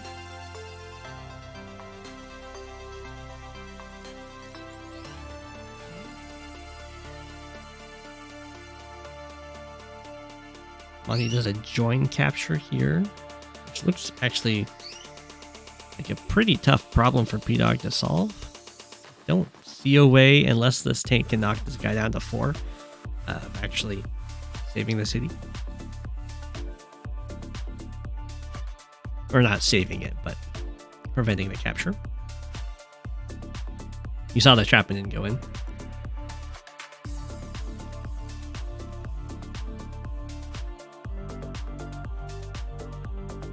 Mr. P-Dog was your father.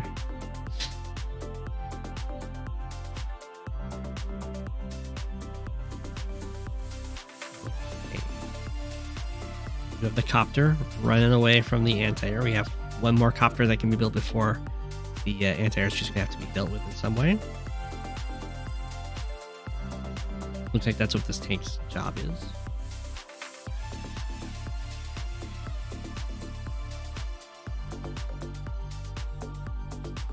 And it looks like P-Dog is going to be like, fine, you can have this city, and I'll just take this city. Now, Monty can break this and then get 1 hit in, but it will cost quite a few infantry to do so.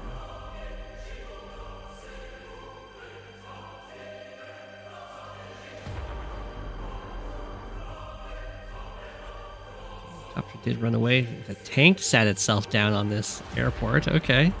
Stop P-Dog from starting a capture. Interesting. So Monty just went for a single attack over here. Just lets the city go. Okay, P-Dog says that this is the day of judgment. goes for lab cap. Okay, we have a little surround going on this tank on the airport. Whoa.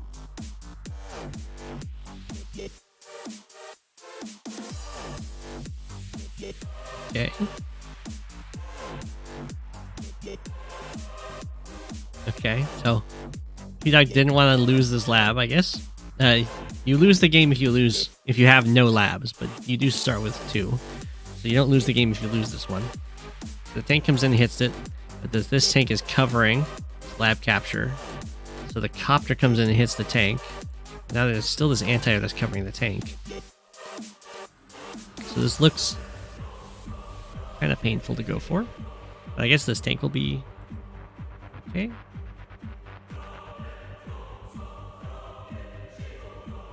Over here looks fine, I think. Anti-air is still able to reach the airport, although there's quite a few vehicles that might end up engaging on this.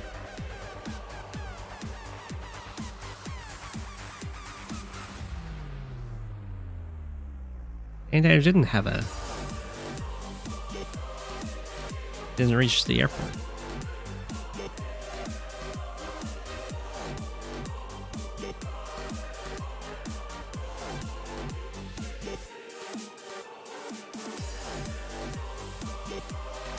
Oh, I see what you mean. You mean attack with this copter because this guy's already going after this one.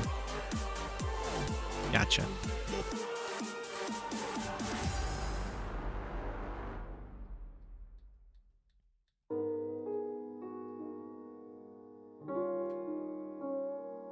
Okay. Rest in peace, copter. We knew you well. There's the medium tank to try and hold this. There's no artillery with this attack, so the medium tank is pretty much going to be able to stop any shenanigans, along with its little support squad. A lot of infantry is kind of stuck in the middle here. Ooh, we have a side slip from P-Dog.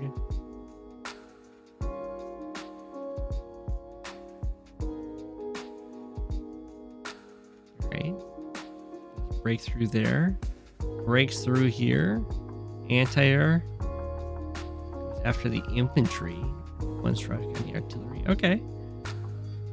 Going for the airport capture. That looks, to me, that looks like is going to be captured, which is very good news for P-Dog. Especially because that one of the strong points of Sonja is that her bombers are so good. Well, I don't know if you build a bomber on this map necessarily, but taking out the airport means that won't be a problem.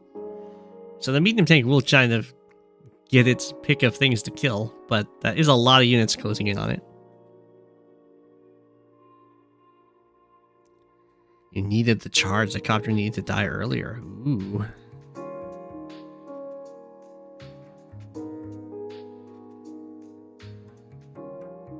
That is fancy.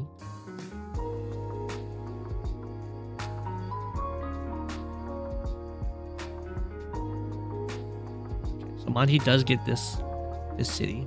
Not being able to save the airport hurts a lot, though. I'm not sure what's going on with these tanks. Should probably go up this way.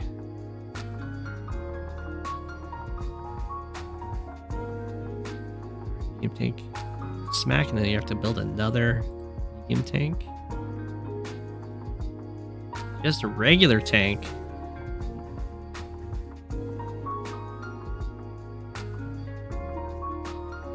Well, it looks to me like Monty is super dead then.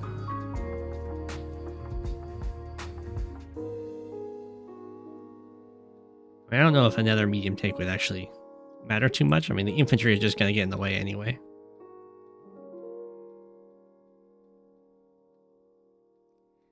And if the airport falls like it did, you don't need an artillery because you can just strike from the sky.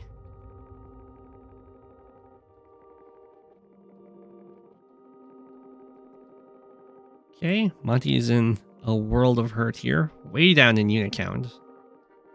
do have the Sonja Super.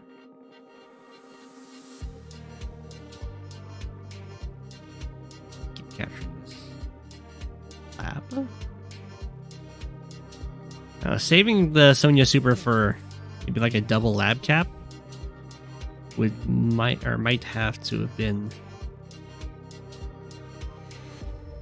the way that Monty could win this. Although I think this lab is for sure going to fall anyway. Yeah, we do have a side slip from P-Dog. This for the comm tower, which kind of surrounds everything.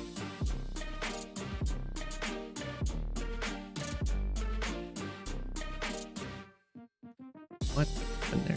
Oh, the 3 health joins, I see.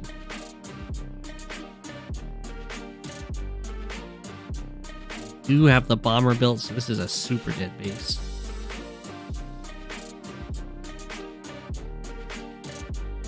It's completely surrounded. So now that the bomber's been built, that is like a really big investment on P-Dog's part. But since it'll take out this base, that means that P-Dog will then be able to spend all of the income on the following turns just down here. You start panicking on the lab cap.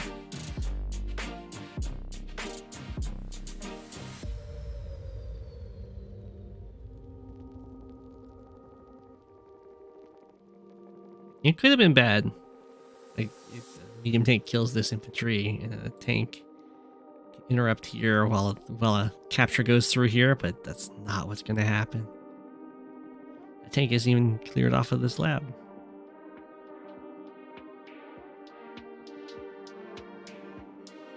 Okay. P-Dog got the comm tower. Was able to just wipe out this base. Probably should have started capping this and had some other way of killing off this tank, but it's fine. It doesn't super matter.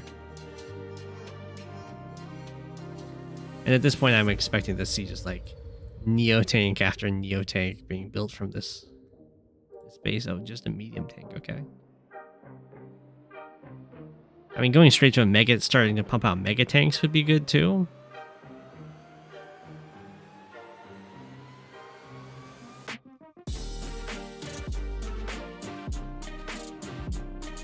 Base has now been surrounded, so we are gonna have to start seeing mega tanks. Otherwise, things will get grim. Don't wanna trade.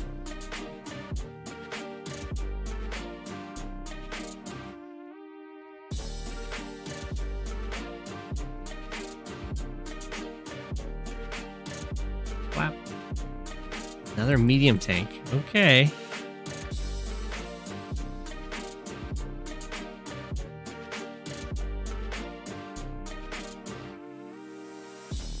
Base, and then the whole army starts moving on down. Makes sense. Right. Another counter break. The Neo tank comes in, smack. It's just kind of stand around. I'm doing that because if this medium tank attacks from the base, it has to base skip. Yeah, usually what you do is this, where you have units that don't matter, just kind of stand next to the base.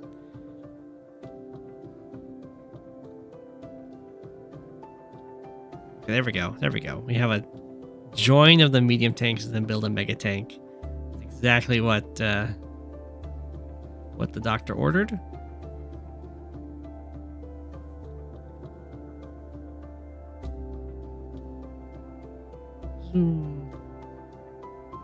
Now this huge army just starts cresting through the center. Monty did actually manage to equalize the economy, at least for now, which is very impressive. We have a bomber built. Now bombers, you know, they hit mega tanks a decent amount. Already did 0 damage to the mega tank. Yeah, it is a Sonja artillery and everything. And was the Neo tank an APC? What?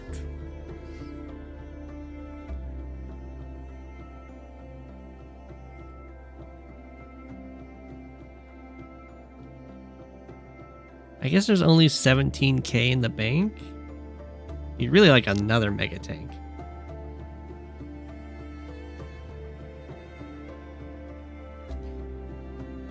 One, two, three, four, five, six, seven.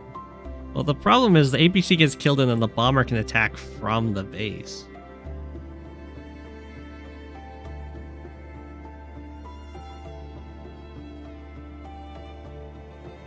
I would prefer just not moving off the base with the mega tank if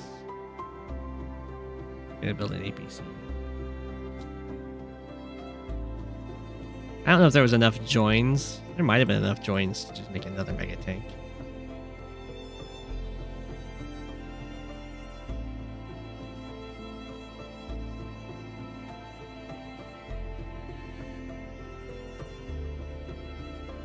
It hits from the base. And now the base can't build anything. The base will fall. Unless this army is able to just show up in time to save the day. It looks like it is. They're going to go for this base. And we have the triple anti-air over here.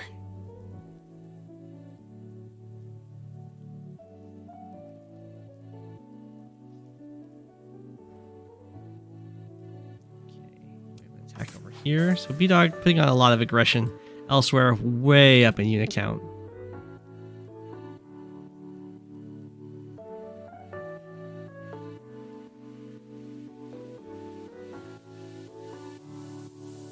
Okay, the base looks like it's going to super fall.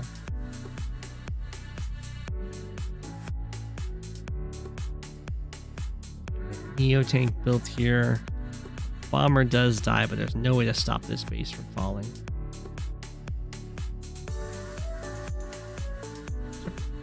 Oh, it's because the super was active, so the infantry knocked the mega tank down to 1. Doesn't get injured.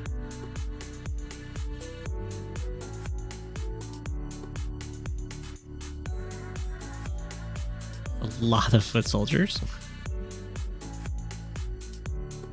The base falls. Goodbye, mega tank.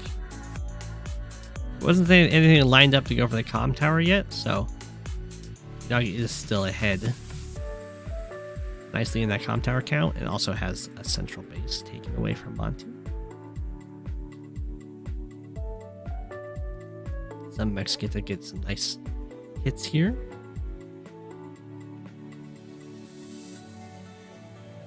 Oh, we have a fighter. Okay. Like, we have one anti-air going after the bomber. That's can always be a little risky, but if you have a fighter going after the bomber, then no problems there.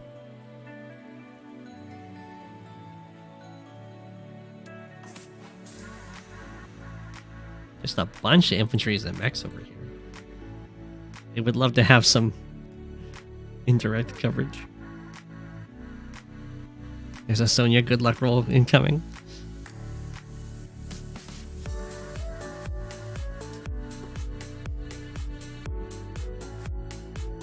Monty resigns. GG.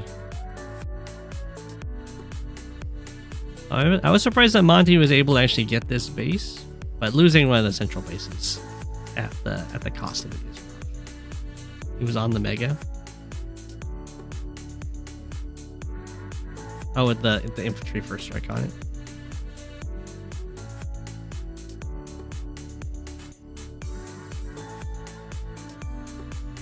For smack.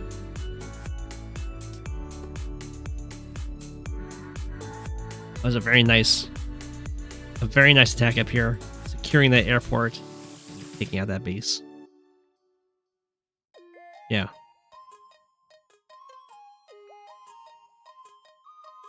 And the 2 HP knocked it down to 1. It was a full health knocked it down to 1. It was at 2.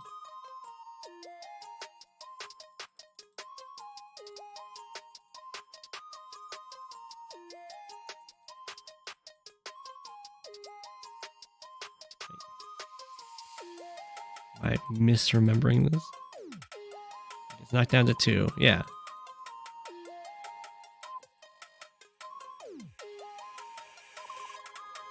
And the full health infantry. Smack. Yeah, the mega was 2. Yeah. And that made sure that the base got captured that turn.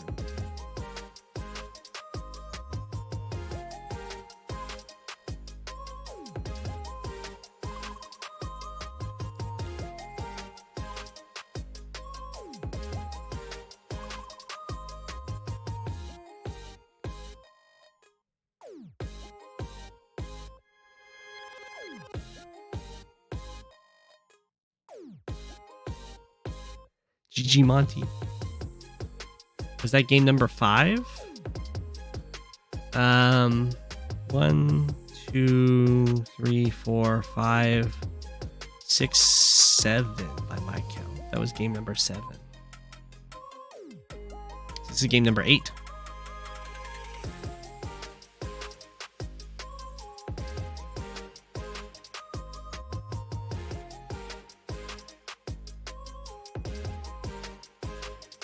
I think I'll make it to 10 games.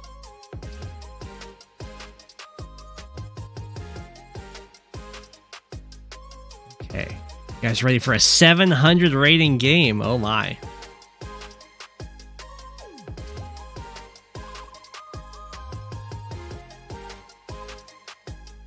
Trying my best. Okay, Olaf mirror. There's often most mirrors, and especially Olaf mirrors. Getting the first super can kind of decide the game. It's a huge advantage. Just because it means that on your turn, you've got full health units against 8 health units. And you also get to start gaining charge again first. Where on your opponent's turn, they knock your units down to 8 to equal their own 8 health units. And then they have a whole turn where they're not getting charged from the combat. This is a very fast lander from Toker. I can see the lander potentially having some merit on this map. I don't know about a lander that fast, though. It does get to this comm tower. I would, if that was the goal, I'd probably use a black boat. But we'll see if the lander can get some nice use transporting vehicles around. We'll see. For the most part, it looks like Pseudo Drifter is just sticking with the tanks. The capture game's looking alright so far. Looks like this infantry just walked around to get to the comm tower. So that's saved 12k there. This double airport, double comm tower map.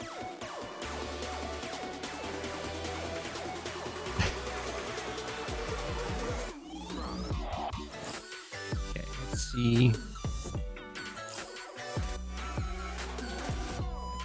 I guess the lander's waiting to pick up this infantry. Okay, we have a nice little breakthrough here from Pseudo Drifter. It's going for this city.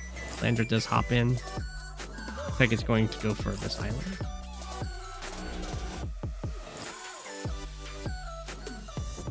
Yeah, for that kind of stuff, you'd want to use a black boat because they're both cheaper and they even move farther for infantry. If you want to use a lander, you could, and you would use it to like produce from this base and drop off way up here to like build something big. And bring it to the front lines right away. Although you wouldn't usually do that with a very early buy, because that'll hurt you tempo-wise. You won't have enough early game vehicles to contest properties. Okay. Very good to strike from the favorable terrain there. A lot of tanks from Pseudo Drifter here. Smackety smack. Ooh, the anti-air comes over to nicely cover.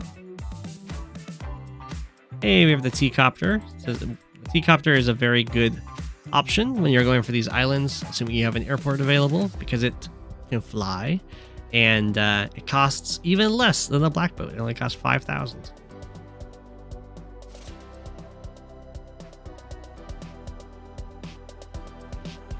Why black boats cost more than transport copters, I don't know. The Navy just ends up costing more than air units, and it's not fair.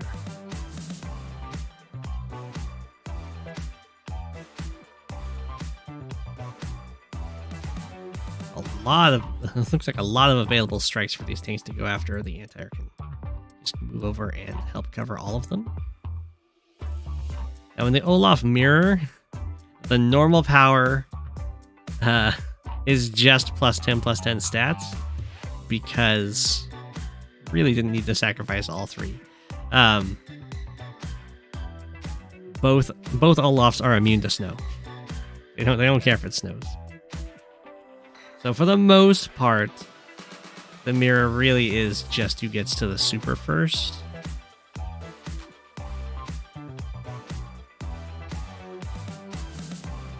But I mean, sometimes +10, +10 stats are just that important to end up using them, even if it comes at quite the cost later on. The Pseudo Drifter is the one that gets the first Winter Fury. Pop. That's that one shot happen.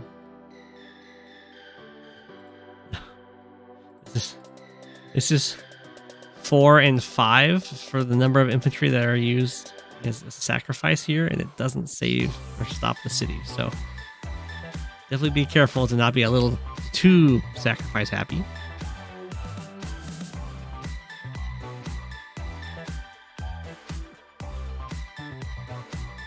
Okay, we have the response, Winter Fury.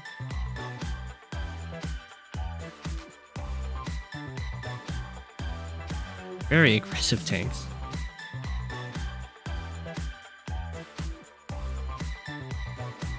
Okay, and then you see here, the Drifter gets the opportunity to get charged first, which pretty much guarantees that each cycle of Winter Furies will be in Pseudo Drifter's favor.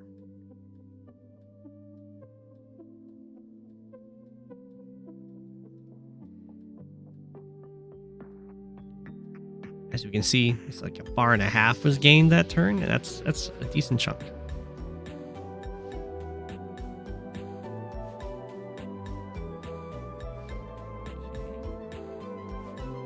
Full attack kind of falling back over here. That's very good. Try and get into the protection of the production.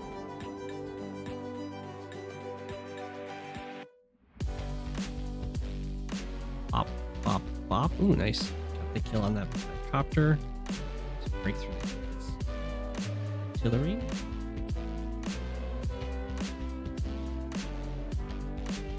Be a little. Again, I wouldn't send like a 2 health infantry for this attack. The 2 health infantry you want to use, you can either like send it back to repair because they're cheap, or you would use it as like a blocker.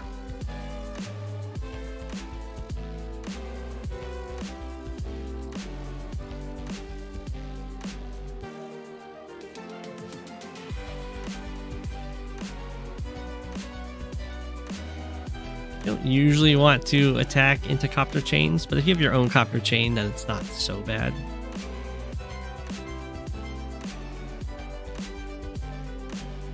It just means you'll be just like giving both players an economic sinkhole that they have to just keep pouring copter money into.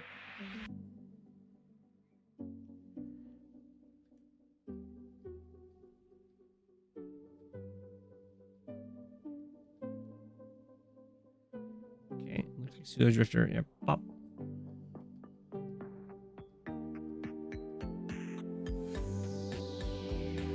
Pretty strong attack in here, but that is triple tank that's in range, so maybe a little bit gutsy.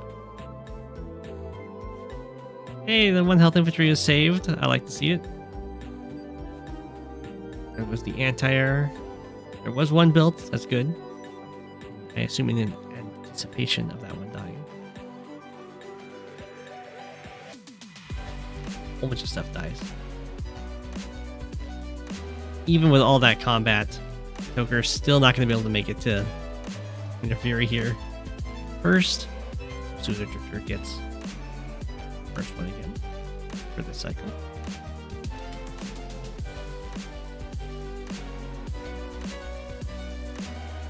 A whole bunch of units. Save the city, very nice.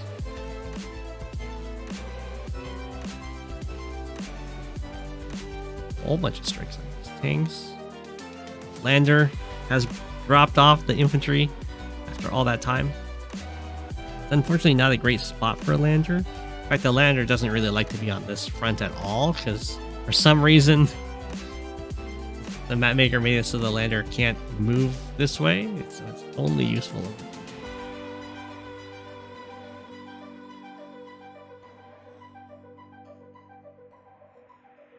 There's the response, Winter Fury.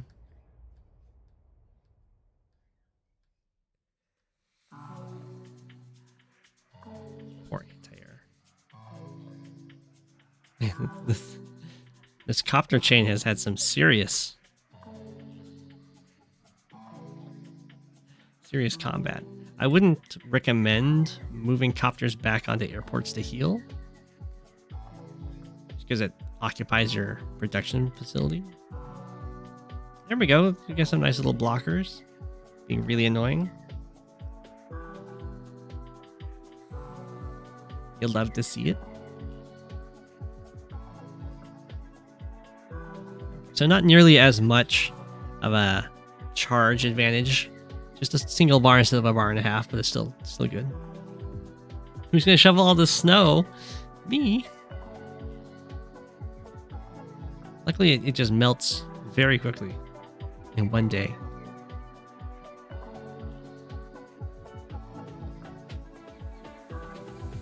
Okay, the medium tank's moving up. We do have a medium tank from Pseudo Drifter as well. So might have a little stare off. Break through. Smack, smack. This black boat keep being worked on. Looks like the copter chain conflict has ended. It makes the birdies very excited.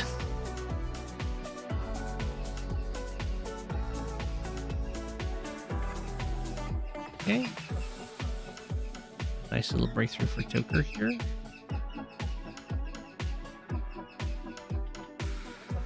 City was saved. At what cost? 6 health. Copter. Probably worth it. And a medium tank first strike.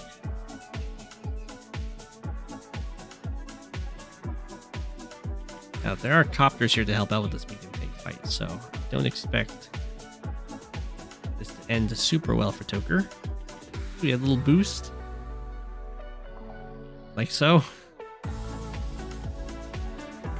Now, the anti-airs cannot quite reach this copter, so very good placement there.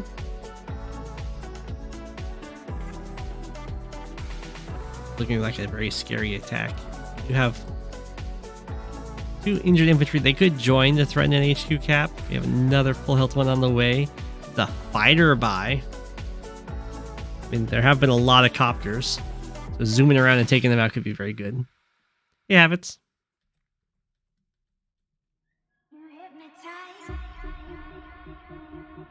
Okay, this copter's super dead. It looks like we're going to have another Winter Fury from Pseudo Drifter here.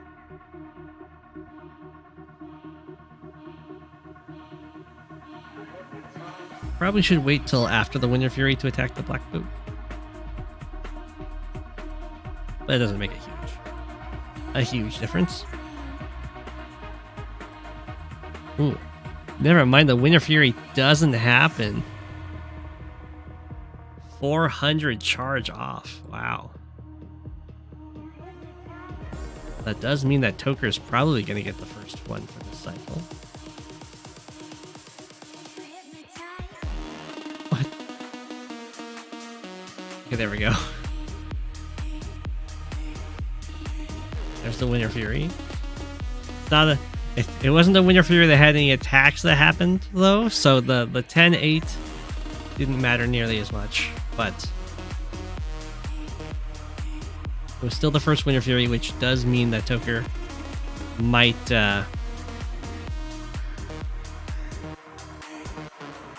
end up with a decent charge advantage. You're so sad for the Winter Fury. You gotta be careful with those things.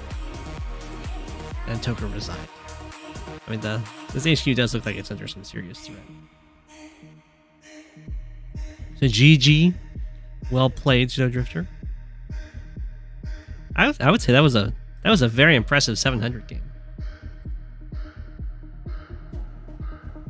Stealth Spectrum has requested that I cover this game last.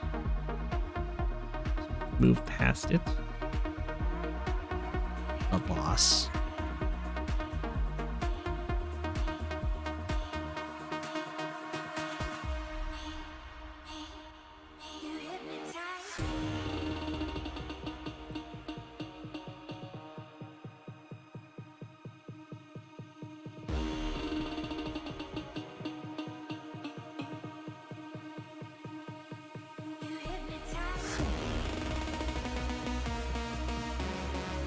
Boss versus Naberius Buster.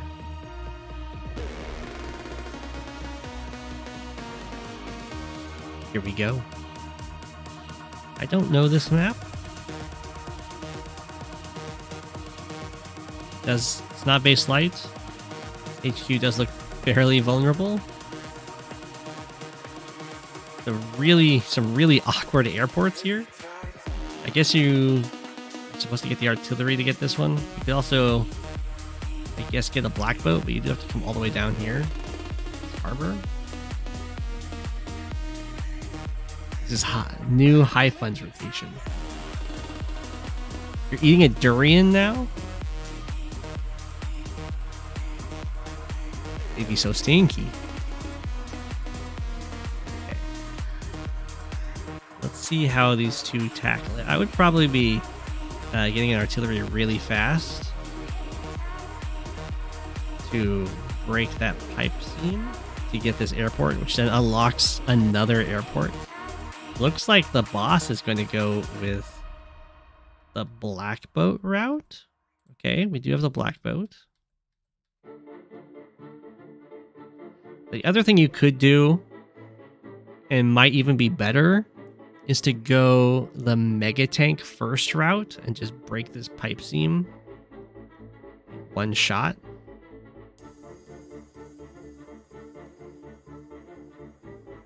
I guess this does mean that your airport will be potentially safe from attacks this way, but I think you'd want to break the pipe seam so you can really move towards the left.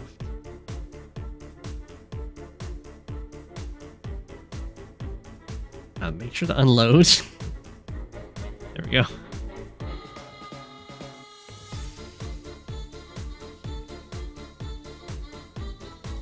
Huge wave of tanks moving out here. We do have a medium tank to help deal with them. Yeah, I'd really like to see this pipe seam. Yeah, here comes the artillery. Does look like the boss is going to end up getting this airport first, going this black boat route, which is very nice. Neo tank coming out from Buster. Oh, okay, the artillery is not going to be used to break the pipe seam. It is going to just join the frontline fight. Sounds good. You can see. Ooh, ouch. Medium tank has to suck up an artillery shot to get the capture. Very painful. I mean, it will give the boss quite a bit of charge, which is always good for Eagle. Okay, this hurts though. 2 first strikes and a shot on the medium tank, and then the city just gets abandoned.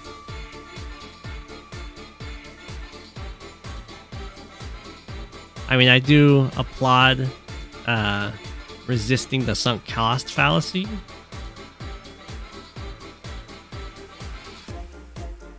I don't think you could actually hold that city, but it does look like you'd be able to hold it for at least 1 turn.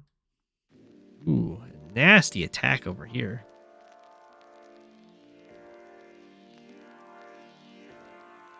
We have a bunch of artillery. This one got tagged by a tank.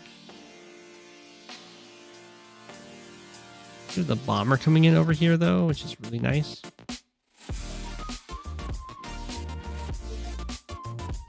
Okay, Airfleer gets to shoot some tanks, but they do have to stand there if they do so. And there's a lot of stuff wanting to attack in. We do have a fighter from Hawke and a fighter from Eagle, but Eagle anti-airs and fighters are going to be a lot scarier with Lightning Strike. They have a lot of reach. We do have a Black Wave used. So everything of Eagles did just take a damage.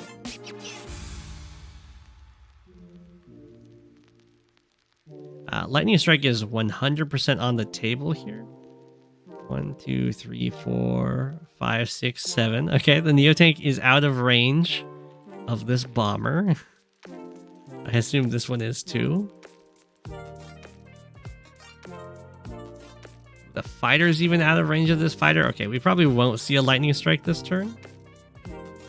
Which is good news for Hawke, because Hawke would not get any charge off of this Lightning Strike. It was also not a good sign for Hawke, because that means more time for Eagle to develop.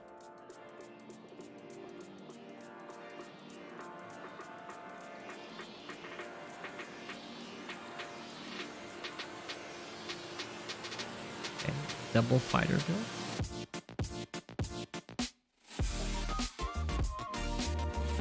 Smack, take out the anti-air. It's also out of range of this fighter.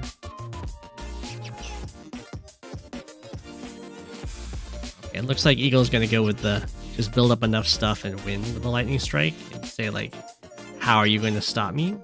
If you ever move your army into a position that can contest me, I can just wipe it out.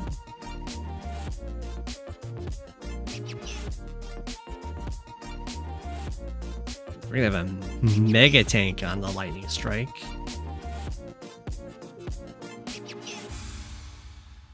This is definitely starting to stall quite a bit. We'll see if Hawke can do anything. It's so far looking mighty dicey. They're equal in money, which is really good for Eagle. Oh, okay. Looks like we're going to have an attempt at another power. So we have just one. It's just one tank. It still has 3 shots. Another Black Wave. Okay. I mean, it was kind of expensive to go for the Black Wave. And again, this now opens up an opportunity for Eagle to potentially use a Lightning Strike and not give any charge to Hawke.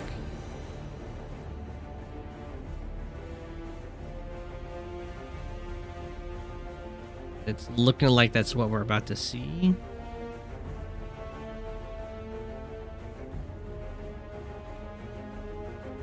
No APC. This is no ammo. It should probably go into a city. That's okay.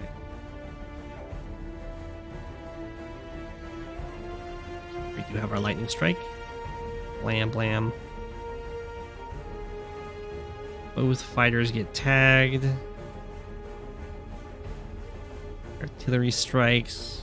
Bomber goes after the Neotank. This tank sacrifices itself for some reason. Okay. I would have just ignored that mega tank. I don't think. I guess it was to try and preserve this Neotank's health or something.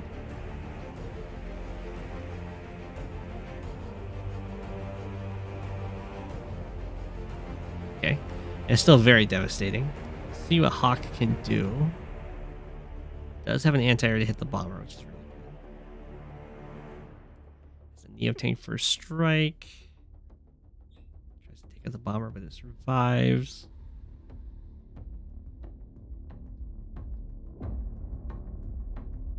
Okay. We're tacking on over here. It looks really rough on the left, on the western front. Eagle's looking really happy. The Neotank sacrificed itself to do some damage. Mega Tank is taken out. Anti-air sacrifices itself for reasons. Fighter strike.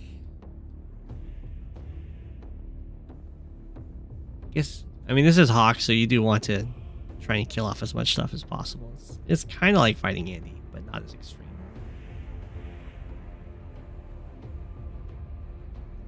Do another bomber bot. This is looking really, really good for Eagle. Oof. Fighter should not die here. It could heal up to 6. Well, this goes down to 5, and it might get the kill or something. The Black Storm.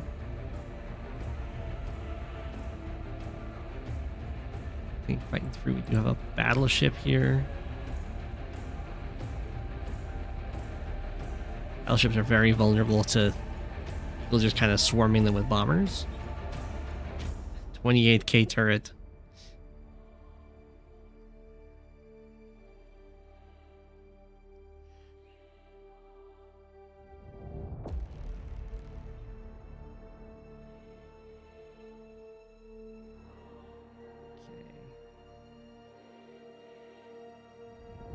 Got a grouping up of huge artillery cluster here. Eagle's up by 10 units at the end. Wow.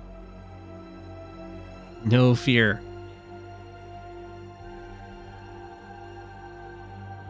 Should probably have a little bit of fear, but it's okay. I would be surprised if Eagle is unable to get super here.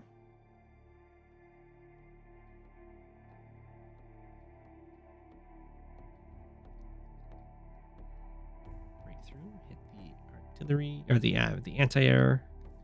After the artillery, a whole bunch of units just collapse down here. Here comes the lightning strike. Lots of little shelling. Oh, and this mega tank, it's out of ammo, so you can attack it. Yeah, no fear, it's gone. Kill off that copter. Start threatening this HQ. The battleship doesn't cover the HQ. I guess if a battleship gets built down here, it'll cover the HQ.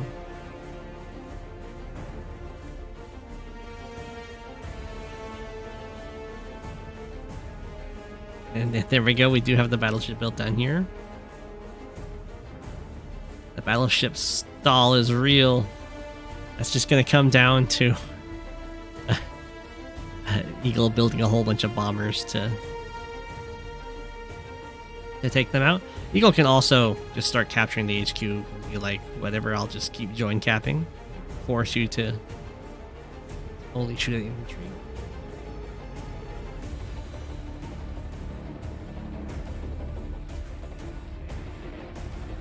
Black Storm, rest in peace, bomber.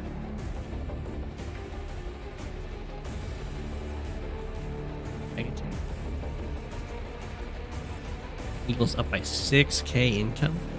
Really just start building a ton of bombers. There we go. There's one bomber. For some reason, this pipe team just never got broken.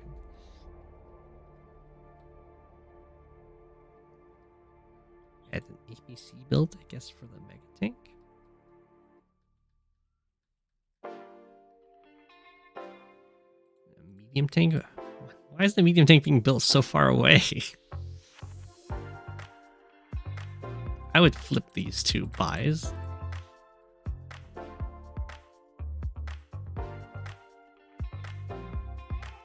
So rockets to join the battleships. Okay.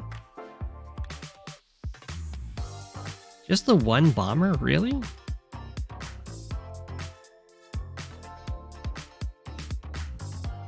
I guess Eagle might be scared about the Hawke fighters.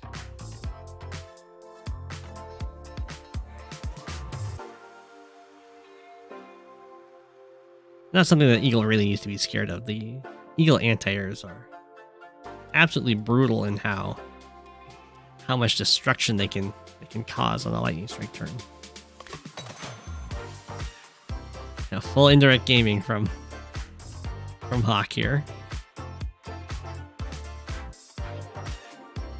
so many artillery. Okay, we have a huge wall of copters.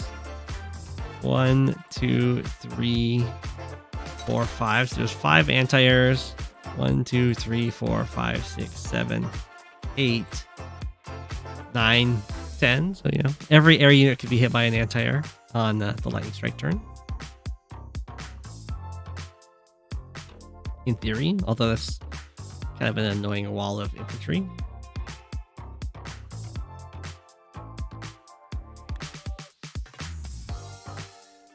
Okay. The boss has a lot of cash, or a lot of unit count and unit value here. Here we go. It broke the pipe seam. It happened. Bomber coming out.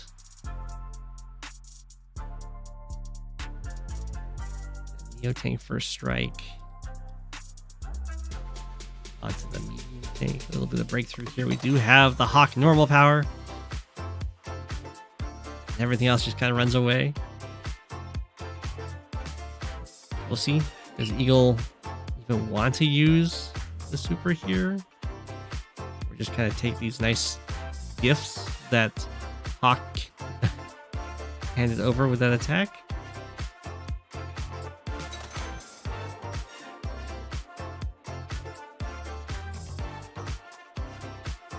Okay, it looks like we are going to go for the lightning strike. This, of course, will not give any charge to Hawke. And the Mega Tank has 1 more ammo. The Mega Tank has no more ammo.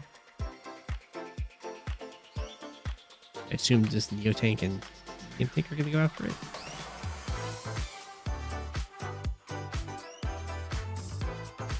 Maybe not. Instead, it went up here. What's the point? There's no point in attacking this to drain it of ammo if you're not going to then continue attacking.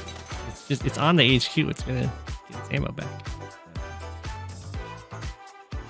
Exactly.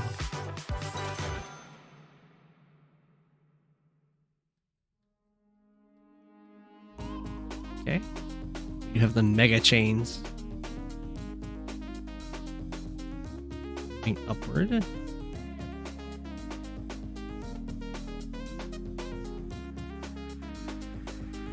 Okay.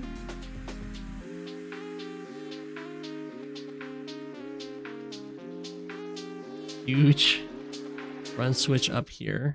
There's no infantry with it. I guess they're way back here. Not quite sure what the goal of this attack is.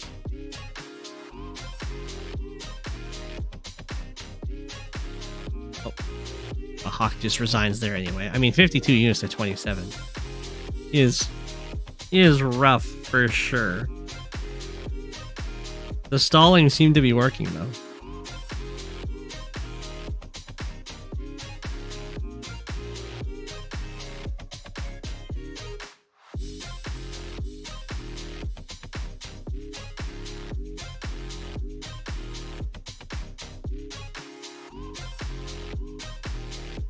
GG. Eagle gonna eagle. I think Hawke had the better opening over here. And the black bow was decent. It did also get some use with all of the Hawke powers.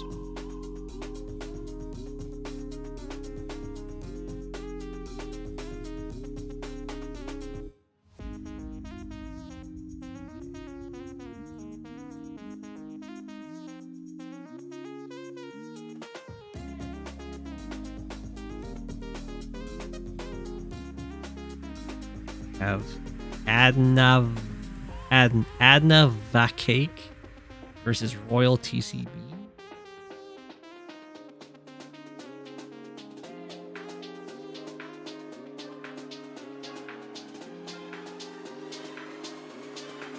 I am not familiar with this map.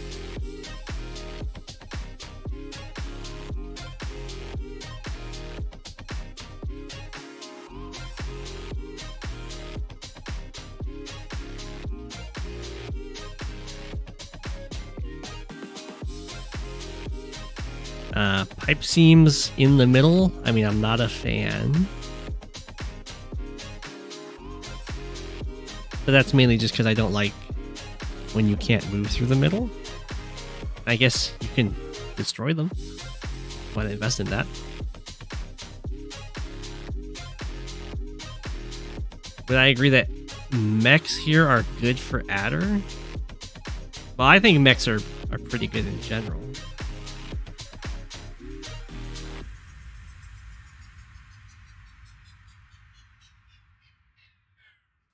I mean, I guess you could build like a mech here.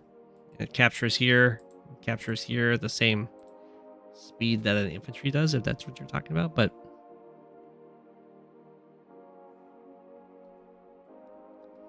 we'll see.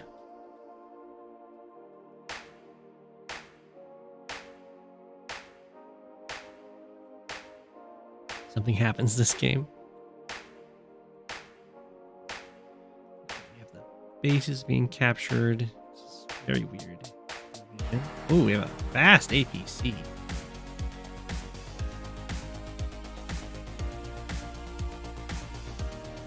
I'm not sure what this fast APC is doing. If it picks up this infantry, you can't drop them off somewhere. Like it doesn't get to this city faster. I guess it can drop off here to go for this city faster. Like some forward ones.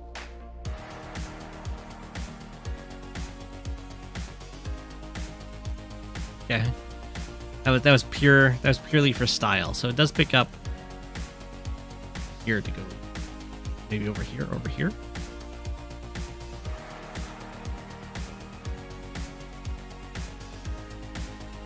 RoyalTCB. What are you up to? We got a tank moving down here against this one base plus airport side. Got a tank to respond to it. It does look like artillery are really strong here. All these mountains and like chokes would also be good for mechs for sure. Unstable fusion. You recognized it, okay.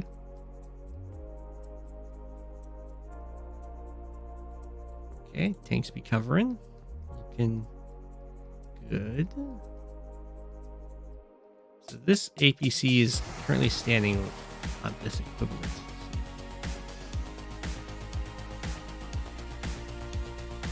Runs away because the copter can do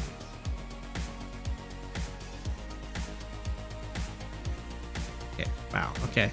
So Adnavacake has given up on this side in a major way. Everything's gonna go charge over on the left.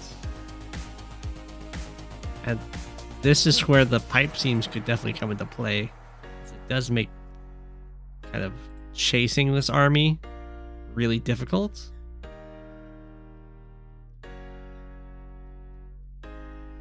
If the army moves too slowly, though, then these units can kind of sift through.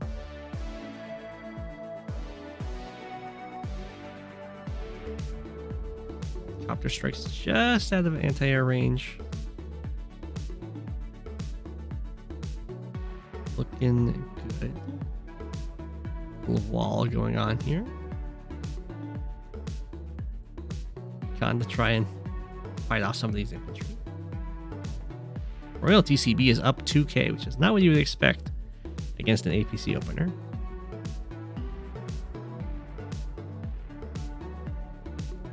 But it's just that there wasn't any fight for these properties. Okay. Well, now there is. Tanks are kind of stuck in the middle.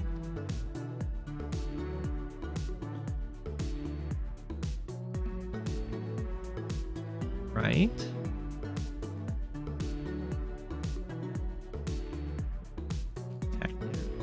Very much stalling out over here, looks like. No infantry in range of stopping this capture, so Adnavacake is going to be able to get one of these properties, which is good.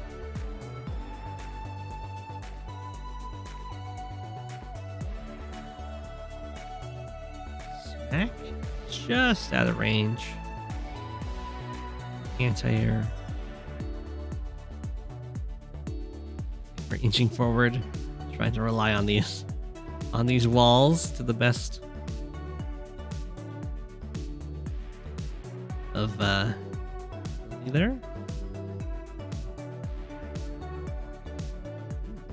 We'll break through.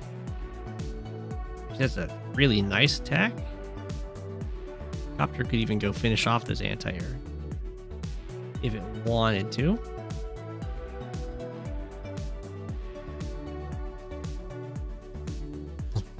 Copter's all standing in a line over here.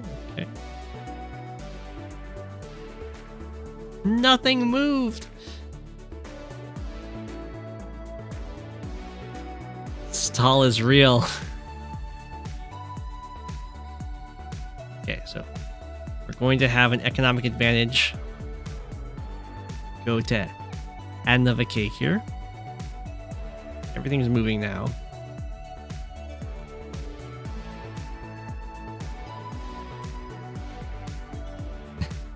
You just press end turn.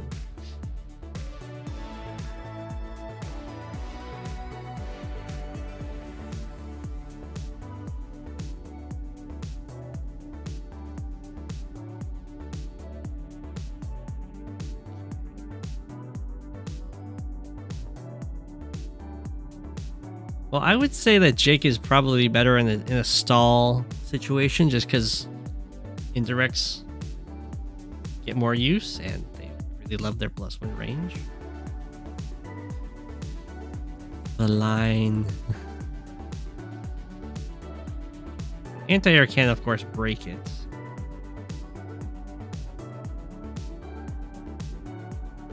There's, it's kind of like two different games are happening. There's like the stall game on the left side of the map, and the fight game that's happening on the right side. The higher firepower also comes into play.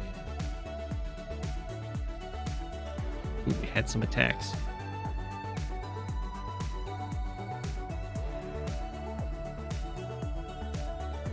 Adder has a normal power available.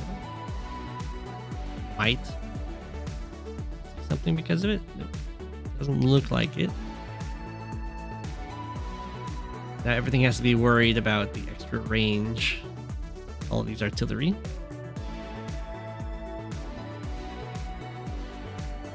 Copters be doing their thing over here. Okay.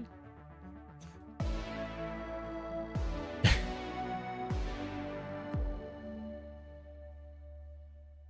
goodness. Run. Adnavacake has reached the unit count limit. It's deleting units.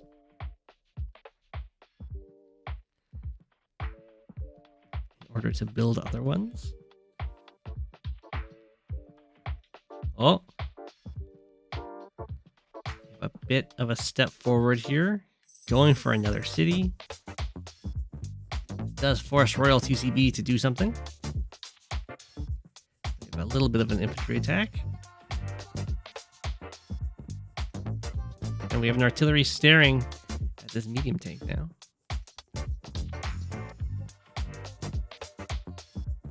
Ooh, we have the block rock. Okay, this will be a big attack. With the copter.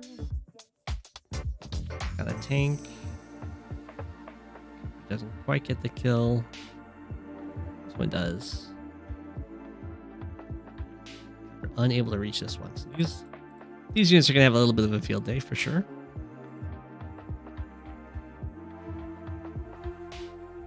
That is a very big attack. Looks like this artillery didn't move. We have a stealth. Okay. Add our normal power here. See what they can get done. Let's beat up all the anti-airs, which makes sense. Set the copters. Their copter thing. Probably shouldn't have hit this medium tank, but did not end well. Ooh, this anti-air did not get hit.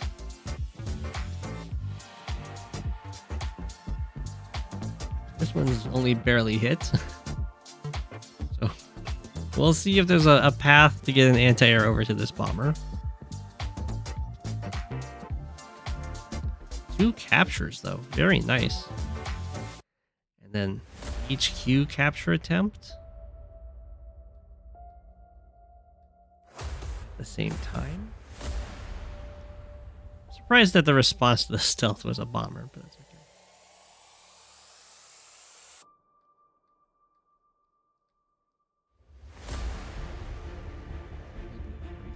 Here. Artillery, capture. Trying to completely block off this side. We do have Adder with the normal power, so probably can save the HQ. Wrong. Tank wasn't used to help save the HQ, so don't know what's going on with that attack. Indeed, HQ was not savable, at least not how that went down. So GG. That was quite a few turns of stall, but then a sudden burst of action. Capture.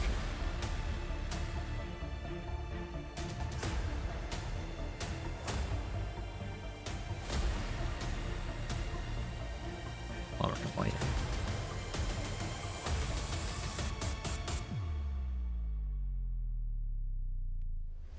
You've never seen a game on this map stall so bad? It only stalled on the left side.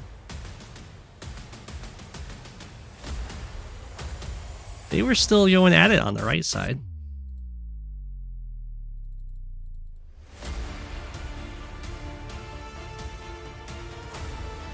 Alright, brasmak versus COMMANDERWOLF.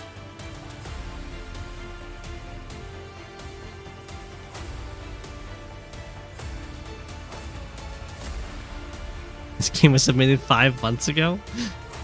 It was not. It might have been played 5 months ago.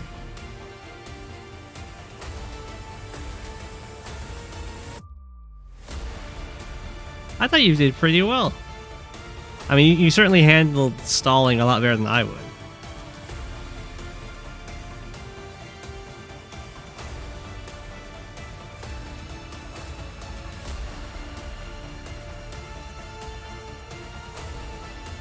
I'm doing a pretty good job of battling the queue. I've reached my goal. Ooh, okay, so we have Grimm versus Sami. In Fog, I say, in my experience, this is majorly in favor of Grimm.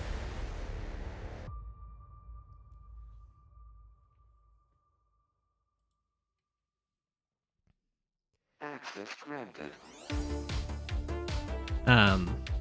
Because Grimm can actually interrupt Sami's captures and also has a very easy time killing off Sami infantry. And the extra movement boost that Sami gets with transports isn't that impactful against Grimm. In this case, Grimm's going to be the one going with the fast ABC. And a lot of Fog maps have like these pipe seams that can be a problem. But for Grimm, he can kill these in 2 shots with an artillery. So he always has a nice speed boost on that in the early game. And Sami's lower firepower on her vehicles can be beneficial for Grimm, because he'll hit them really hard and then their counterattacks are even weaker. And again, he has a much easier time just killing off all of her infantry constantly.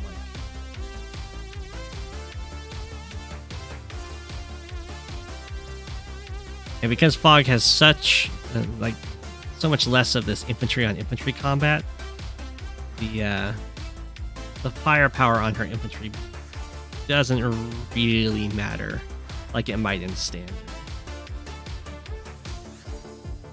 I mean, sometimes it matters, but it doesn't matter like it doesn't. We got lots of transports coming out here for brasmak, which I like to see. Surprised Sami went for the attack on this recon. It is 6-8, so value-wise it's beneficial, but now it just dies. Yeah. You don't want to lose your infantry of Sami. We have a brasmak mech. I would highly recommend breaking this pipe seam quickly. in the future, especially as Grimm. Something to do faster than anyone else besides Alpine. Well, Grimm's a lot better in Fog than he is in Standard. And as we've seen, he can be pretty good in Standard, but like, look at that. Tank knocks you down to 3. Recons can knock you down to 3. And when you're Sami, that means you don't get the capture next turn. You're just it's like you're just another CO.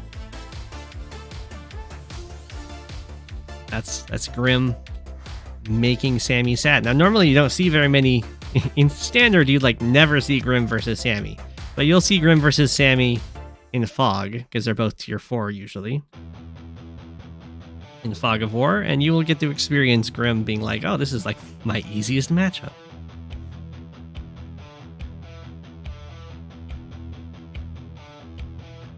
And we see it again. The copter knocks it down to 3.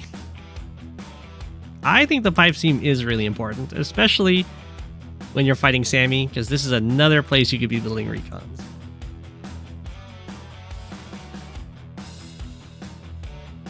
But if you think it's not important, that's fine. That's fine. It also means your transports can do other things.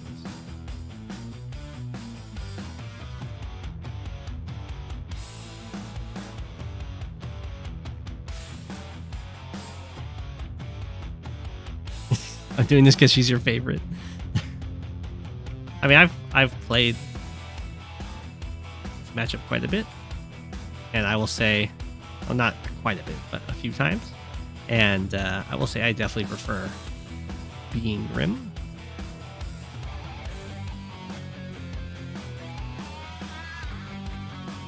Or poor Sami.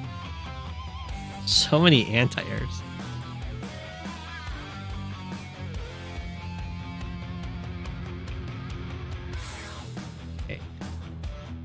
Another infantry goes down. We'll see if Sami can get anything done with like a victory march. In theory, it will be easier to clear off cities of Grimm's just because of the lower defense. Ooh, an aggressive play for this comm tower. This is the kind of thing that normally this is like impossible to even delay for a single turn, but for Grimm, he can just hit this with recon. And that will stall the capture for a turn. The anti-air will one-shot it. Oh, we have the Knuckle Duster by APC. We go for the kill there. Recon kills infantry. Surprised we didn't have the anti-air helicopter. I guess you don't really want to overextend into that nonsense.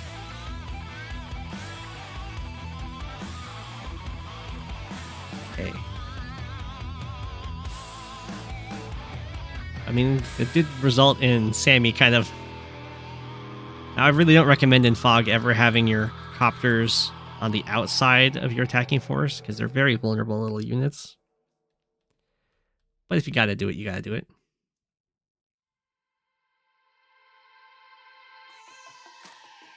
I mean, you can do mechs as Grimm. Well, this one is just trying to break the pipe seam, it looks like. You can always utilize forests very well. Oh, the artillery finally fired on it.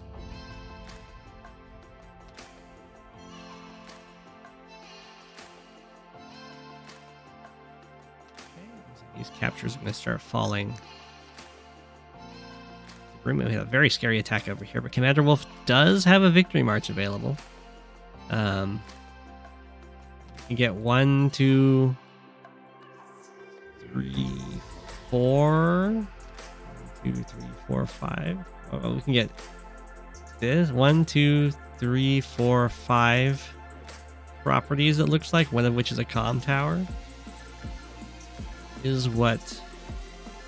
I guess 6 of you.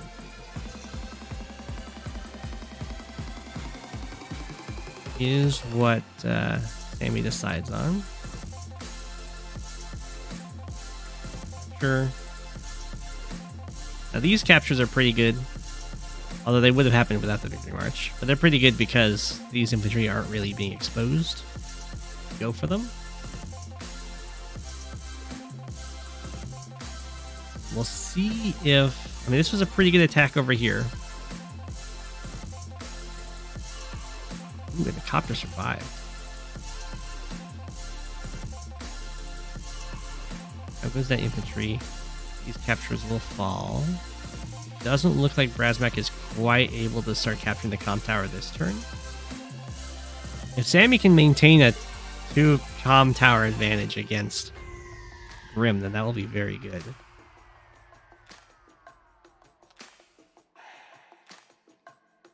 The income advantage is going to shrink a little bit here. Bye, Blackboat, we knew you well.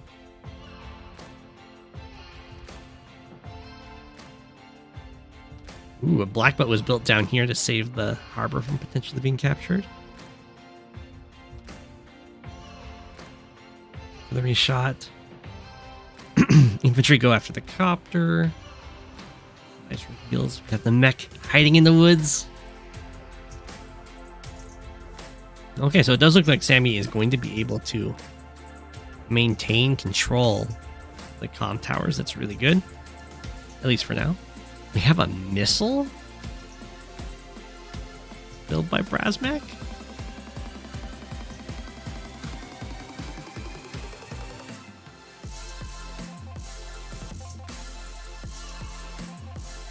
Okay. Hey, the mechs get to have some nice attacks here.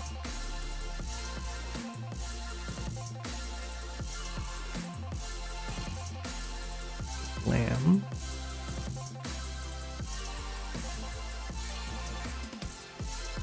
Next strike. Missile's on its way. Mech sadly does get bopped by an infantry. And he falls back. It's like, I'm a little too far forward. Sensed that the missile was on its way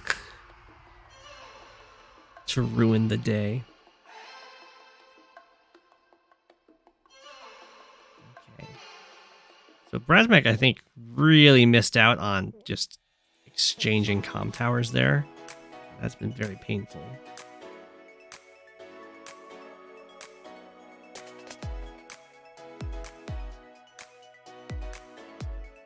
A lot of copters, but there is a missile. It might end up picking a few off.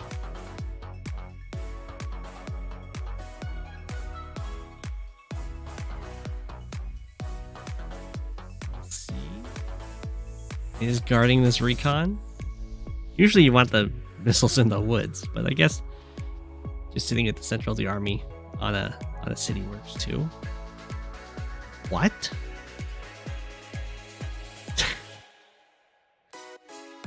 So, this poor submarine. Submarines cannot move through shoals. So, I mean, it does get to dive here, and the harbor never gets taken. And it does provide 5 vision. I can only imagine this is some sort of misclick. Maybe it was supposed to be like a black boat or something. So if a sub is dove, it can only be hit by another sub or a cruiser, neither of which can go over shoals, despite the fact that cruisers totally should. So if it just dives on this harbor, oh my god, what? Okay, it was on purpose. I mean, it does provide vision, but this is 40k invested in order to do this.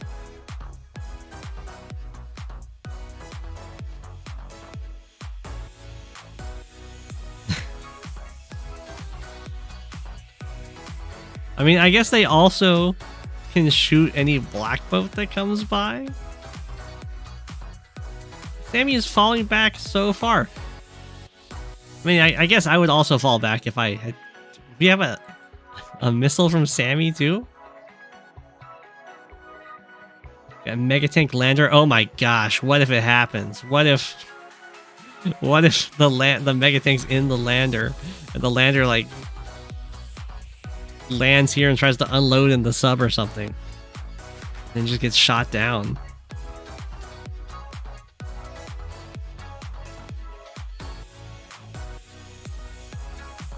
What? Okay, Sami starts moving forward over here.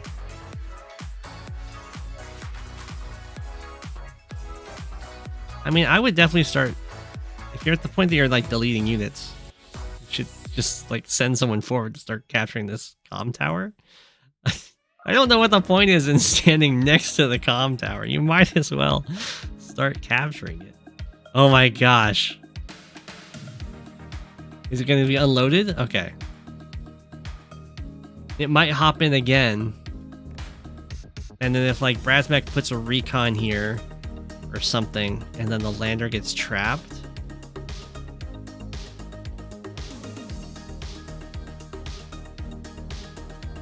Okay.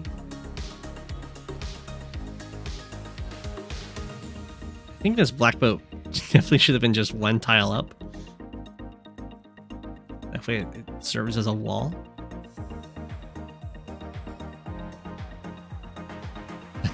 Why? Why would you do this? Why would you use your black boat to block the lander when you want the lander to move next to your sub?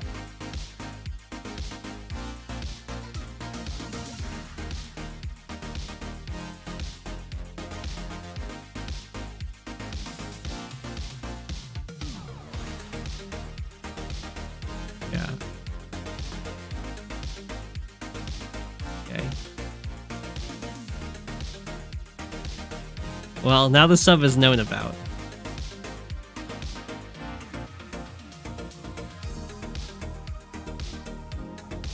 It's got to give brasmak some feeling of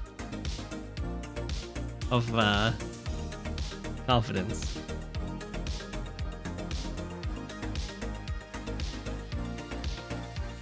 I mean, these are not cheap buys. Although COMMANDERWOLF has 80,000 funds.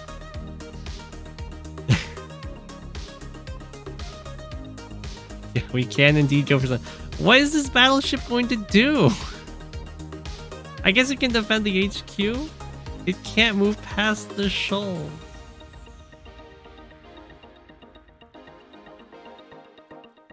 Well, 80,000 funds just got spent.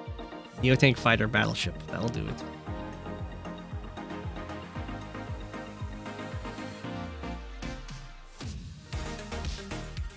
Okay.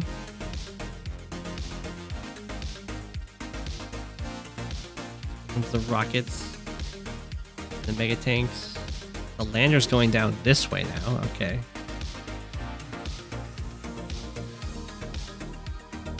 Artillery is one shot. Dang.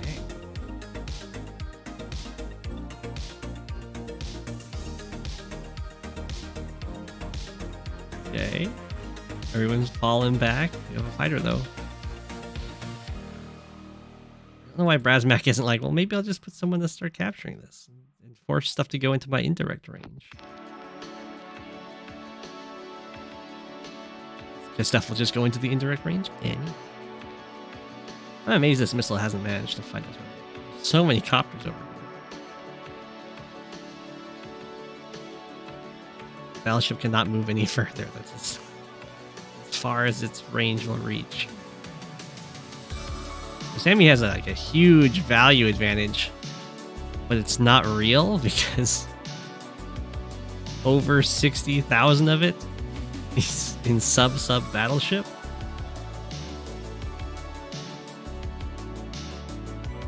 And there we go. Start capturing the comm tower. We do have another victory march possible, but Sami has 4 infantry. No. 1, 2, 3, 4.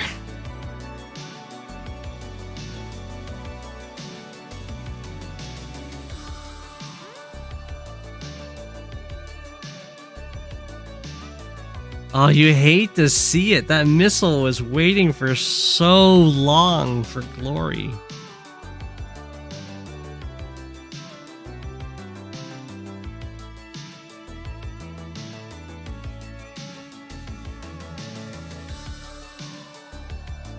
Attacking forward. Alright, well, brasmak's gonna be able to do a lot of damage here.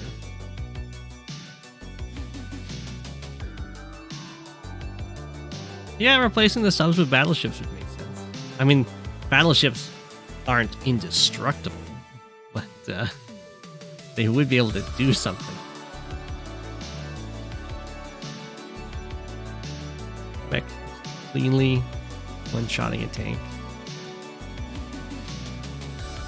That's Sami stuff right there.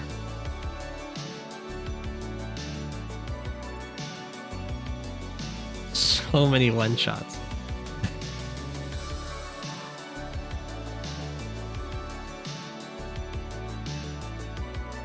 The infantry closer? Yeah. Sadly, no one was in range to start the cap, but it does look like this comm tower will fall back into brasmak's hands. Commanderwolf still has 4 infantry. Didn't lose any infantry. Or no, did lose 1. Oh! The battleship did get to fire. It killed a 1 health infantry. You have the double time. I assume for the stats. I mean, I guess it does let this get pretty hard too.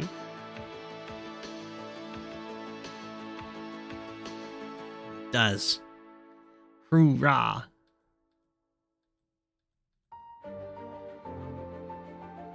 Okay, there we go. Start getting a lot of infantry built. Because, of course, if Sami has no infantry, she just has no powers, essentially. Other than everything gets +10/+10. And a negative day-to-day.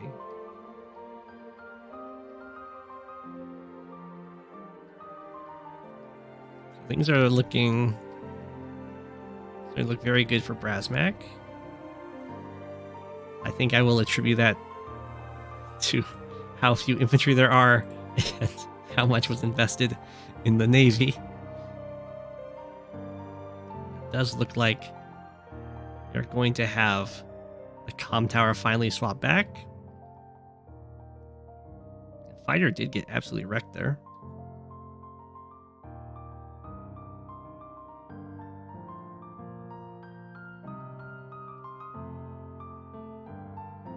Okay.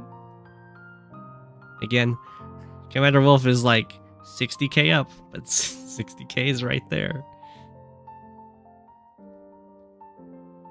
Well, I don't know why the battleship moved up here. I guess it's trying to get out of range of potential recon, but it is still able to defend that capture.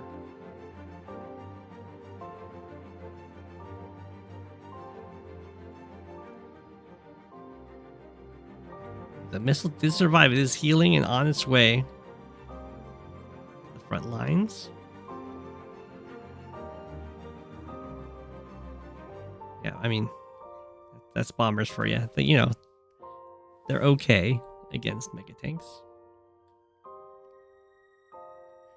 Why'd the fighter attack there if the missile can just shoot it?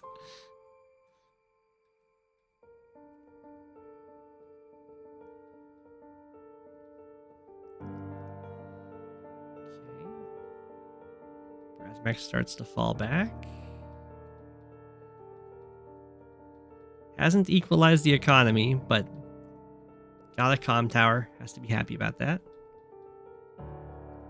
Commanderwolf has been pumping out some nice infantry, though. All the way back up to 7. I guess the battleship was going to run out of fuel. The missile did survive. It's at 7. It's repairing up. Commanderwolf did get a kill with a missile. Okay, brasmak going for a capture, covering it with a rocket, covering it with a mech and an artillery. The missile is not covering it, though. For shame.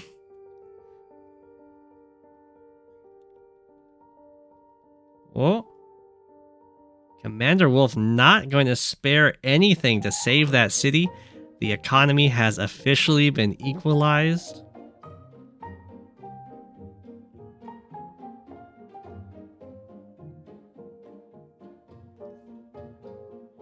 really unfortunate timing on Commander Wolf's part. Turn after it gets captured. Little did I know the missile was guarding. That's going to be a very happy missile. I mean, the amount of money invested in the missile is roughly the same as a bomber because it got knocked down to 1 and repaired all the way back up to full. But, you know, it's still worth it.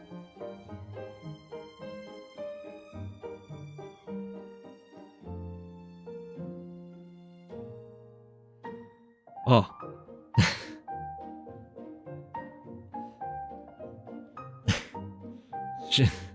Now we have a new missile knocked down to 1.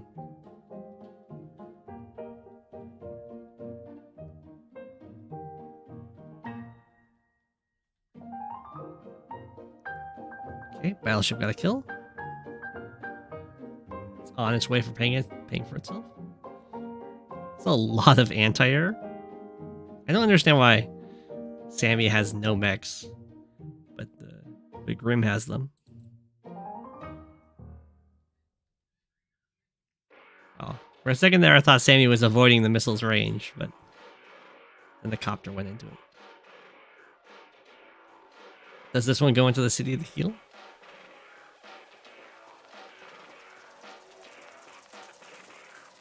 What? The classic double time end turn?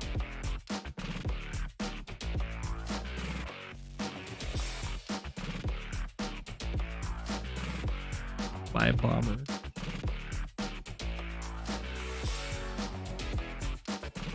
And the indirects have been getting a lot of work done here. Don't know how Sami is going to deal with these mega tanks. Double time for stats. The missile didn't even go into repair. And there gets taken out. You have a lot of infantry moving over here, so if a victory march comes on the table, you see double comm tower Sami again. The missile got another kill. Okay, it's been this was the wrong city. This was the right city. That's what I've learned.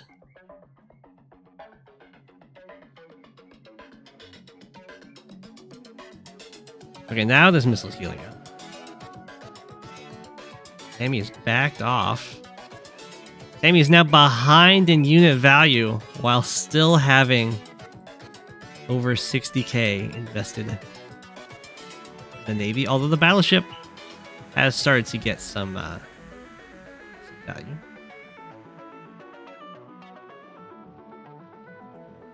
Okay. Now missiles do have a little more value in fog because they have the same sight range as a recon. They're actually a self-sufficient unit. They have an attack range of 5 and a vision range of 5.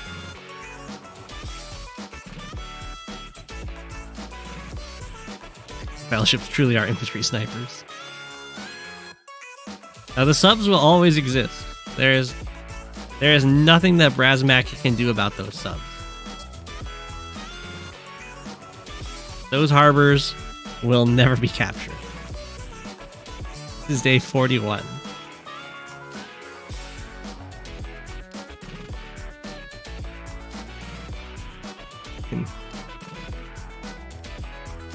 That's faster than just tap it. Okay. Oh. You get attacked. So sad. The Sami anti-air can't one-shot the Grimm infantry. How is that possible?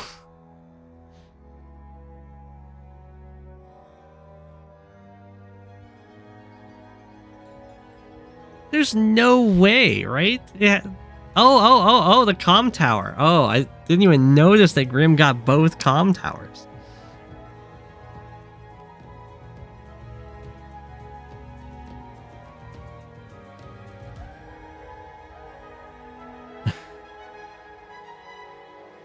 Well, Sami's gonna have to, like, victory march just to take a single comm tower?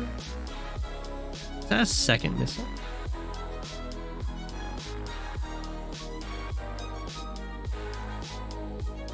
That's a problem. Mega tank on the comm tower is something that Sami can certainly struggle to deal with. Okay, we're falling all the way back. And the battleship's been doing a lot more work as of late, since Sami's way back here. It was a second missile. The classic missile mega tank drop off.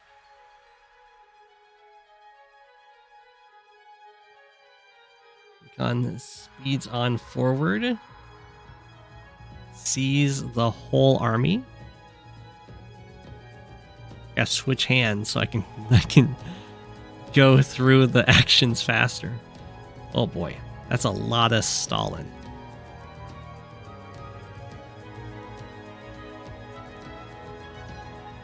Sami's almost completely out of room to back up into.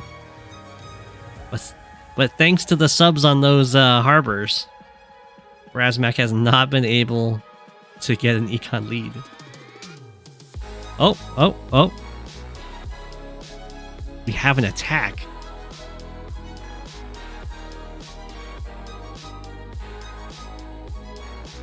By Black Boat. Surprised it hadn't been deleted earlier just for unit count.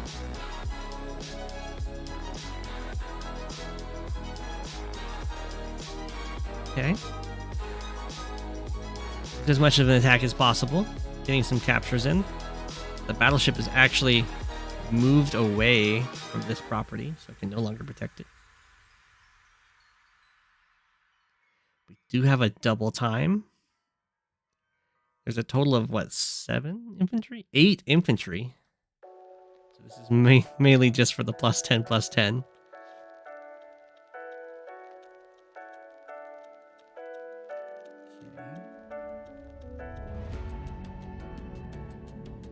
Tank stands. Triple rocket hiding out back here. Very scared of anything breaking through. There's a lot of rockets, actually. But 2 cities fall. brasmak also has a lot of rockets.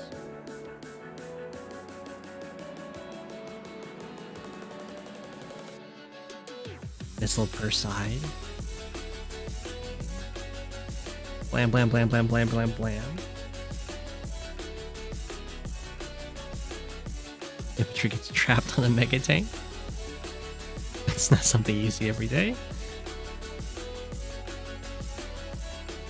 Somehow the city was not prevented. At 28 to 22. The Haymaker.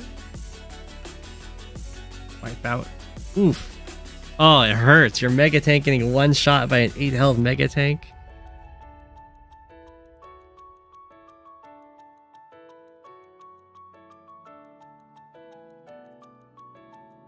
Neo tank kills off the tank. These rockets don't have anything more to fire at.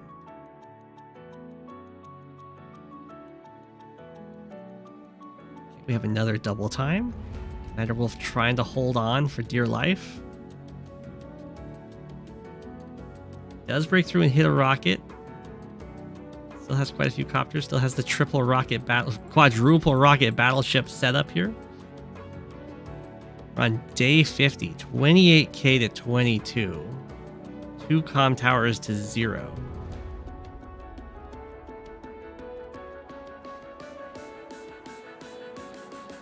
There's no victory march. Cities are going to be a big problem to try and capture back. Copter gets to hit a rocket. Neo tank comes down. More capturing on this. Looks like brasmak's running out of infantry. Yeah, down to 4. That's a problem. Only builds 1 more. Let's get a lot more recons, which is very useful. Commanderwolf should definitely interrupt this capture. 100%. Okay, never mind. Brasmak gets another capture, 29 to 21k. I am pretty soon Brasmak can just make a huge fleet of stealths. I don't think stealths are banned on this map. Surprised we saw subs on harbors before we saw stealths.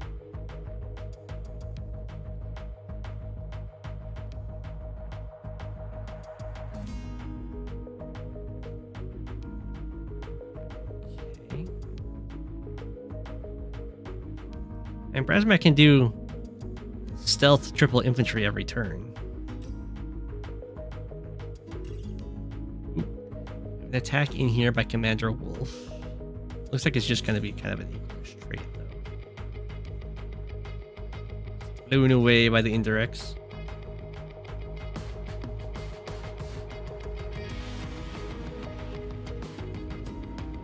I assume this is the next city on the list. Another double time. There are quite a few infantry now, though they don't have any good targets. That one went into the copter.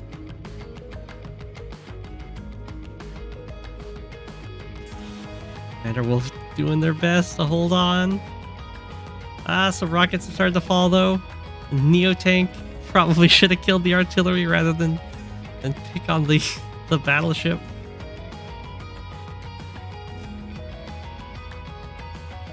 Uh-oh. Looks like Commander Wolf kind of collapsing here. This Neo tank threaded all the needles. No indirect could hit it.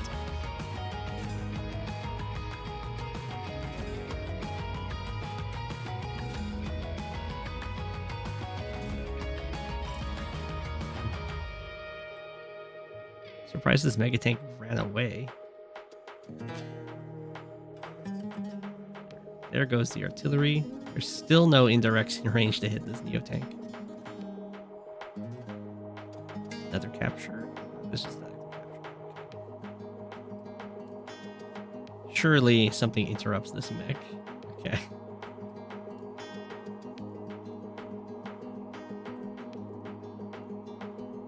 Yeah, Brasmak is ruining the missile, got the fire and everything. Oof. Don't mess with the mega tanks. This game feels like a cry for help for implementing day limits. Mega tank 7 damage to the battleship. Blam.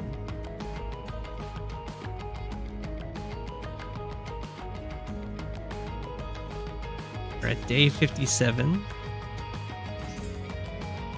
At this point, I think we're going to see an HQ cap.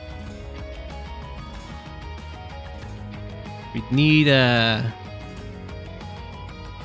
3 more property captures. I guess maybe 4. I guess Brasmak could just capture this corner. Although Commander Wolf could just build a sub on this harbor.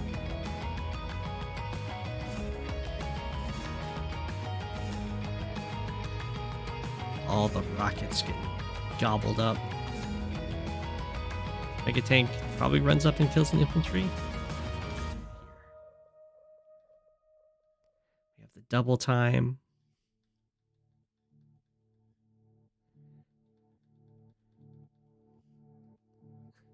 Brasmak. Did both missiles get to fire? They did. Bomber, copter. I mean, this has been some very good publicity for missiles. Oh. Blackboat on the HQ is going down. More properties are falling. Just a few more captures, and then Brasmak would win by property count. Commander Wolf ends up resigning as the HQ is falling.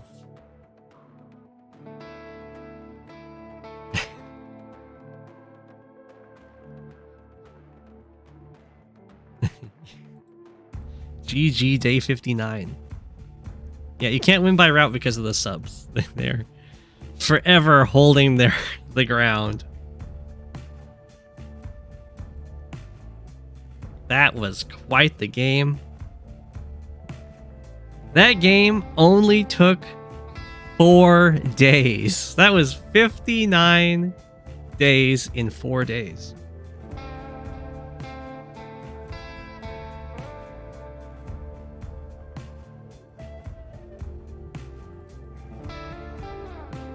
That is very impressive.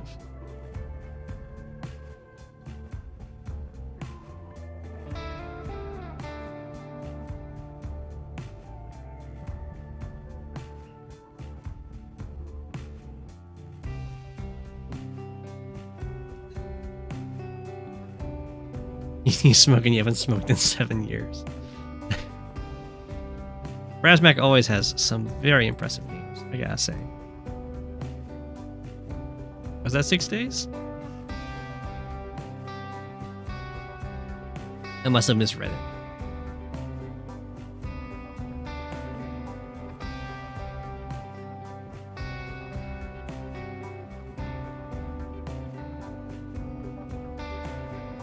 All right, we have another Grimm versus Von Bolt. I didn't expect to have 2.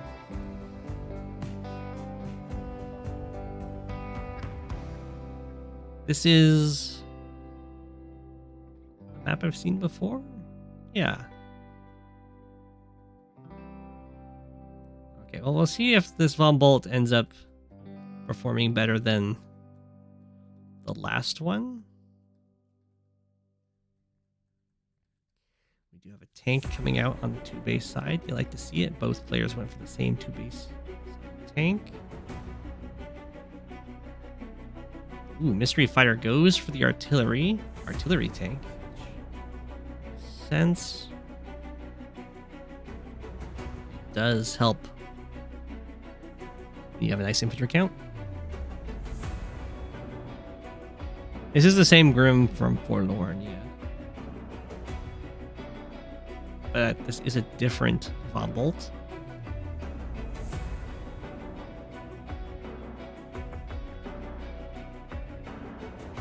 Okay. Did not stumble into artillery range, that's good. Don't know what's going on over here, though. This looks like just a whole bunch of free hits. Unless I'm missing something.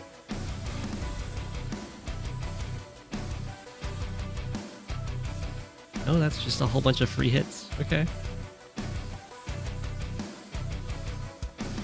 Well, happy news for Grimm.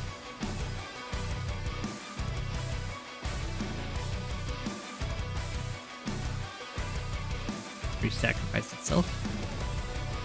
Yeah. Got some more free hits over here. Free hit over here. Okay.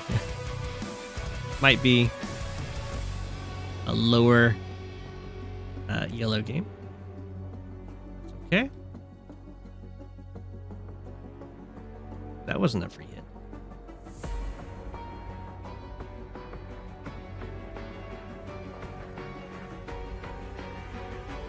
So when I'm saying something's a free hit, I mean it's an attack that happens for like a vehicle usually that doesn't get hit by something that hits it. Like this over here. Like the copter comes up, it hits the artillery, and then there's nothing over here for Von Bolt to hit this copter. So that's a free hit. And over here we had like tanks attacking infantry, and there weren't other like tanks or copters or anything to hit the back. So those were free hits. Like, this is not a free hit because there's another tank and a copter available.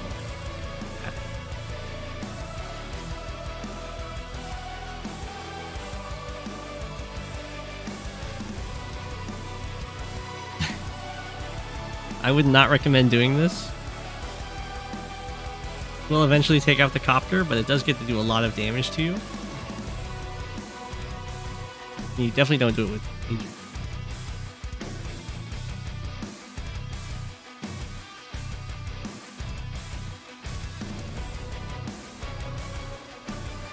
Looks like Vombolt's having some problem getting artillery well to like cover the.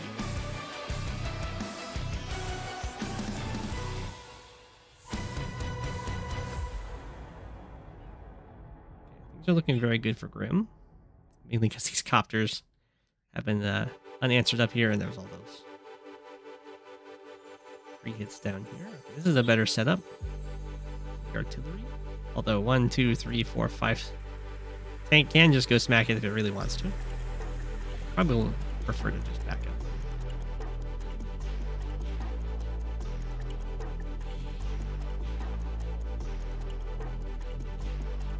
The reason you see so many Grimm copters is because copters tend to die really fast anyway. They're almost all just upside, although I imagine Vombolt copters probably just one-shot these.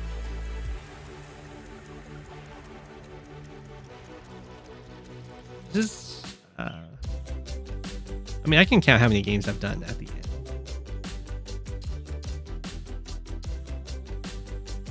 I definitely surpassed 10. That's a fine attack.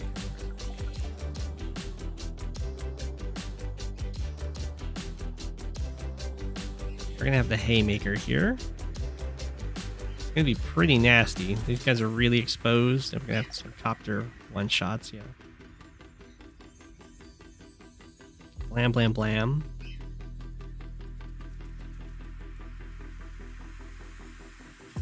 Damage. Not quite convinced about that one. I don't know why full health copter killed off a 4 health tank. Range of anti. I guess this artillery doesn't even stop this attack. I don't know what's going on. You have the Ex Machina right down here.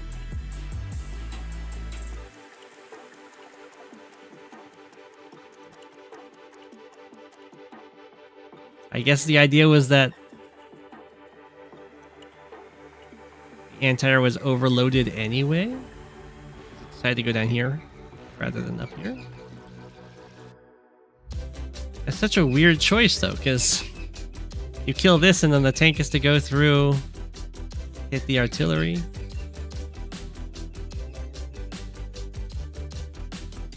I don't understand. That's okay.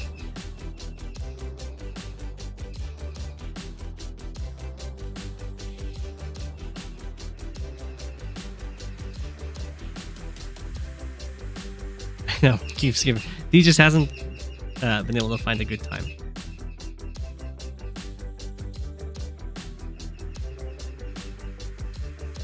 Okay. Things are looking very good for Mystery Fighter 119. For sure. Kind of up on every metric currently.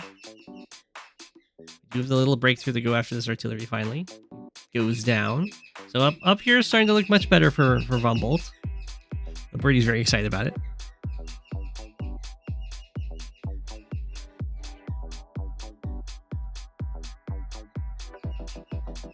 Okay, yeah, down here, very good for Grimm. Oh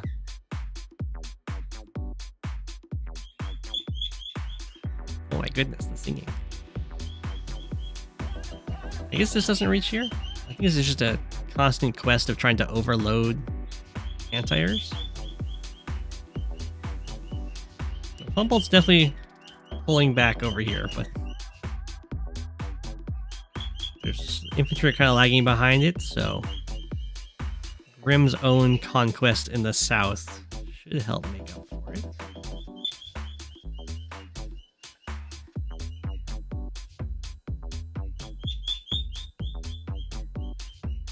Double medium tank buys, okay. I mean, this HQ is starting to look very vulnerable. Okay.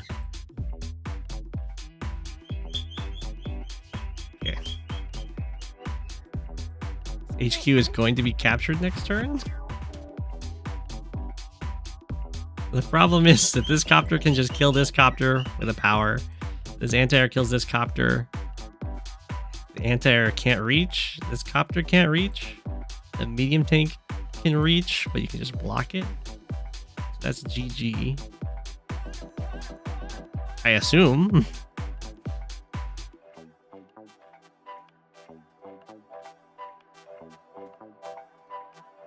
Okay, there we go.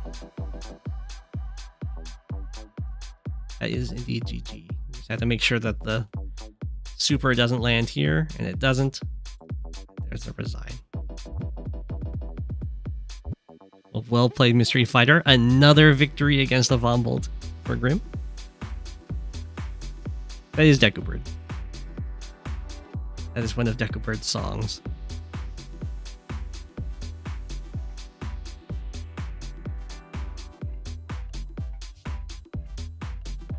See if I can get 2 more in here.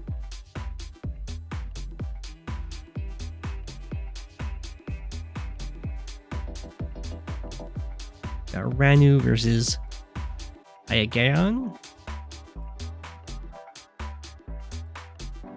Stitch Monster.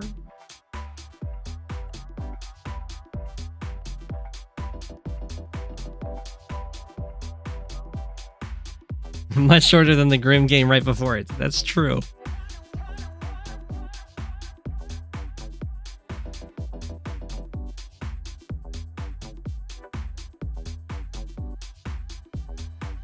Instead, we have a grit mirror.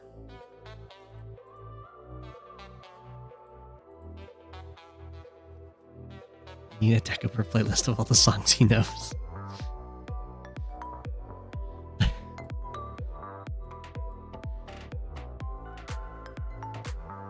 They're mostly variations on car alarms.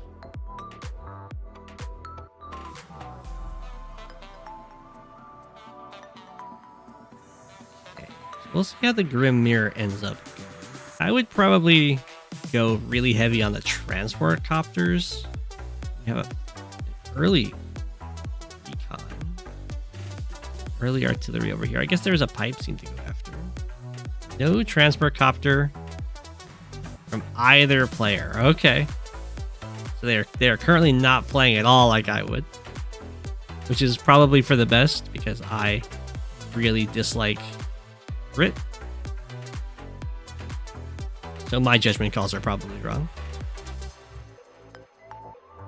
Okay, we have 1 artillery over here. None over here. Okay. Is this firing at the pipe scene? Doesn't look like it. It is. Okay. Copter per side.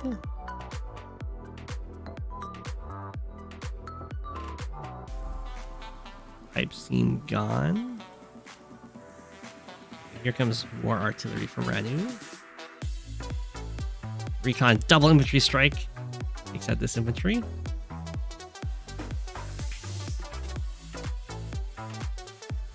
Alrighty. 1 artillery from Ayagaon.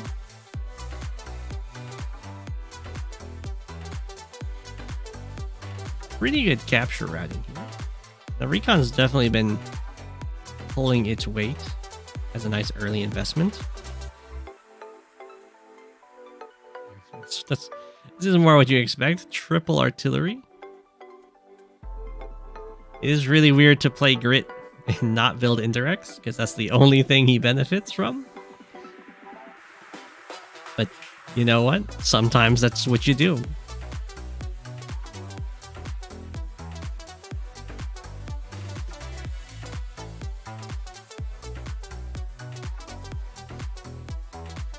Certainly been seeming to work so far. I don't know if it's just going to transition to like a ton of rockets.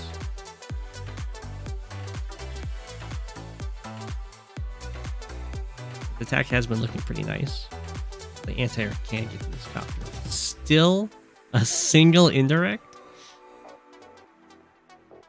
This is going to start getting really bloody because Grit has really bad direct units, which means that they have oh, there we go. We have battleship. There we go. I'll have a hard time breaking through a wall to get at Grit's artillery. At least no Olaf. Well, I don't see like there's only one black boat over here, and there's none blocking the way. I mean, I've played quite a number of Grit games, so this kind of reminds me more of my Grit versus Max game. The audacity of moving your battleship here, although I wouldn't do it a shot, to try and 1, 2, 3, 4, 5, 6, 7, and then when you use a power 8 and you fire on their harbor.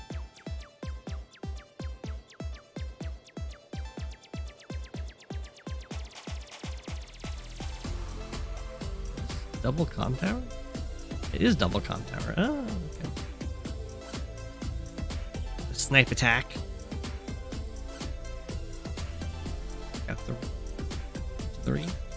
Battleship takes out an artillery. Helicopter goes after artillery.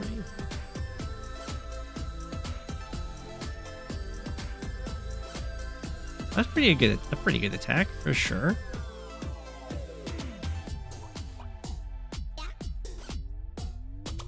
If the super snipe. So I guess this hits this infantry. Wasn't needed to hit this. So super snipe is just +1 range. It doesn't give any additional damage over regular snipe. And so far we haven't actually seen... Oh, there we go. That was an attack that required super snipe. I don't think it was worth it. That attack required super snipe. That attack, again, should not have used super snipe.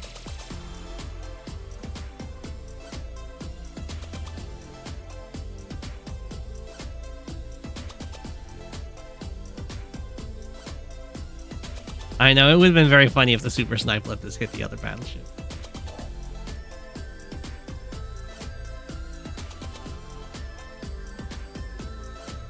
Through here.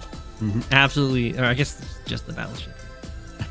No other indirects for this side. I guess with super snipe, you can shoot the black boat on their HQ without moving your battleship off of the harbor.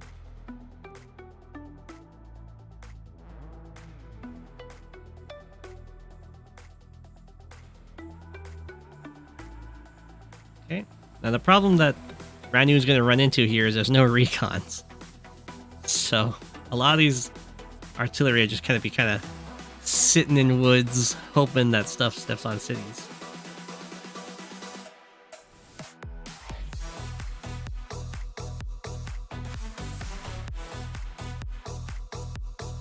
Battleship has stepped off the harbor. 1, 4, 5, 6, 7. Yeah, it takes 8. This is lying to me. It does take a power to shoot. Get the lander built.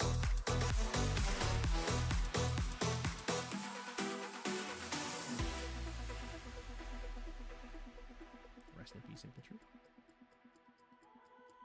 Does get to step on the mountain to get some vision for these artillery. They sadly can't shoot anything. They're ready.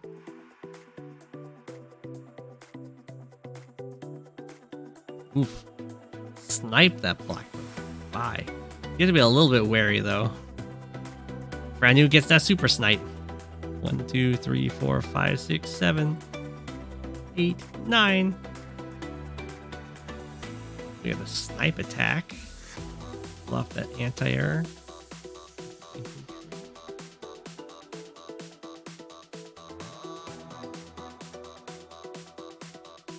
My snipe attack for a single attack is... I mean, it does hit... Or it wasn't even needed to hit the anti-air. I guess it was needed to kill off the anti-air.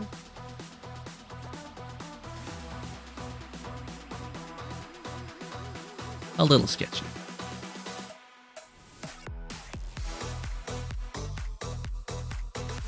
You have some more artillery coming out here. Bomber as well. I could see a carrier being built. I mean, there's been a lot of helicopters. Oh, breakthrough up here. Dip on an artillery, going for some more captures here, trying to. This is kind of what Grit wants though, is if you're just like trying to outdo his indirects, and he's like, no, I always have more. Oh, it's the super snipe. But Ranu has no way of revealing this battleship.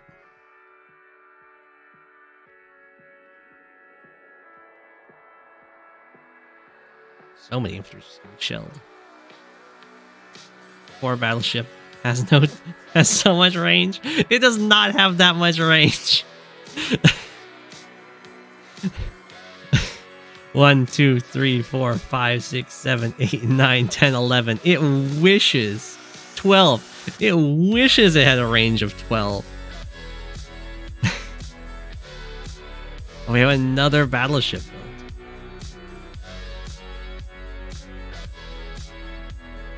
Looks like this capture is going to go through.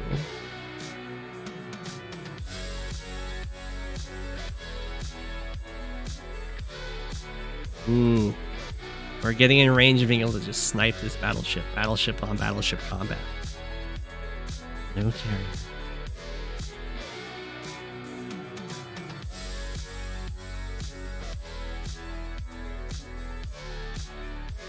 Snipe attack. Reveals it. Attacks here. Fire. Bomber's not in range to finish it off. But you still shoot it, right? Maybe you don't. Maybe you don't want to give the charge. You do have other targets over here.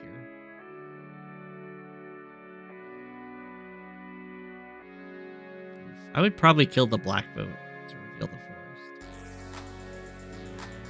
Okay, yeah, it does go after other targets. Doesn't want to give the charge. Okay.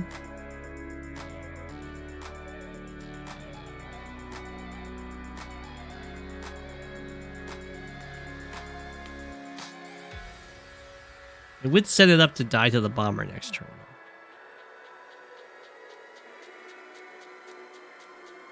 You think the arty that can fire on the battleship's more of a problem? Aren't there other things that can deal with that?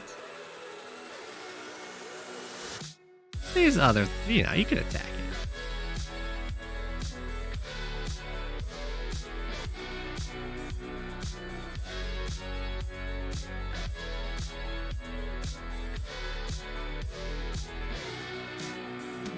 Sami.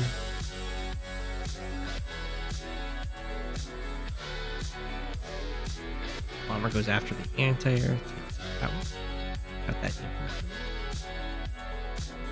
Uh-oh. Well, I guess there's no way for the artillery. Well, 1, 2, 3, 4, 5, 6 could be spotted.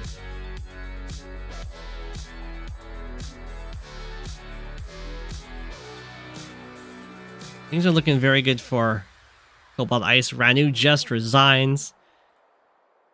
Can hold the line for a lot longer, just relying on these battleships, but the bottom has been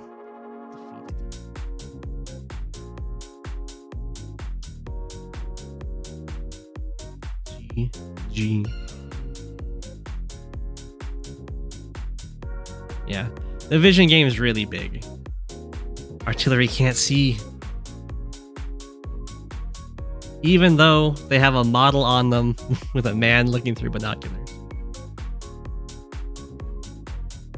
Okay, the last game is supposed to be this one.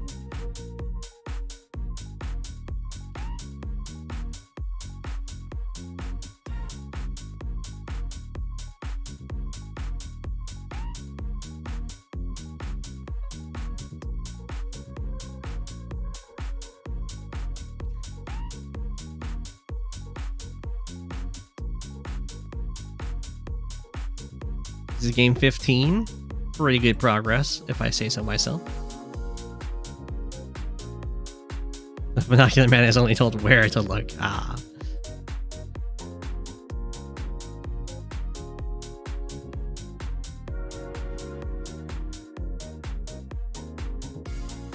Hey. Here we go.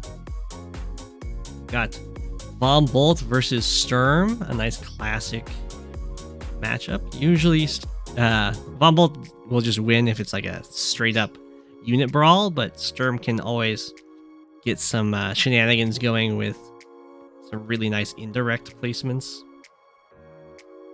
Just because Sturm's indirects always move fast, get into forest faster than you would expect, and can use that to win any tank brawls. And then we have these nice early recons to be super annoying.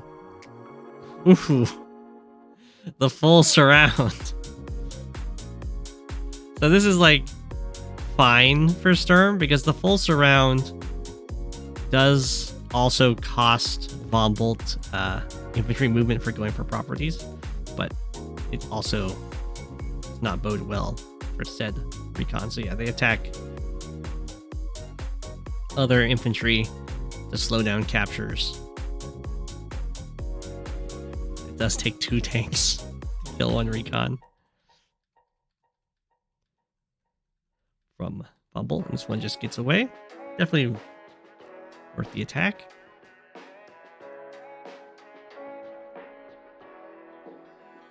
Okay, and we do have an indirect here following this up, which is the Sturm way.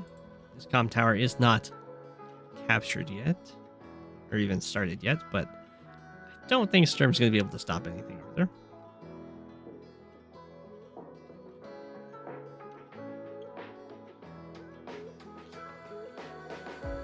Lots of Vombolt infantry strikes. We'll see how AdvanceNoob tries to deal with that. Stealth Spectrum has a nice block off over here to stop the recon from harassing this infantry, which is nice. This artillery does have to be very careful because it's kind of holding down the fort over here, and if Stealth Spectrum is able to find a way to it, that whole front can kind of collapse. Okay, this comm tower was uncontested.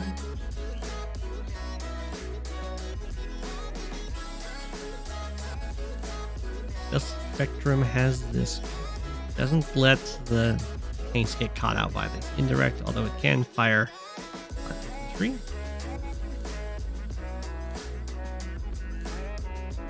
Okay, it looks like Stealth Spectrum's going to get the top right, and AdvanceNoob's going to get the bottom left.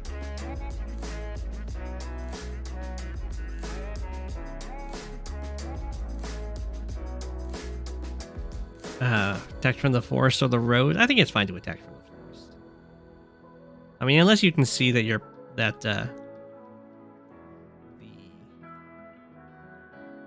recon will get surrounded for sure. Then comes the artillery, looking nice. We got a nice medium tank. We have a missile. So Sturm is one of the COs that can build a missile and be kind of okay. Same with like rockets. He's got really good rockets.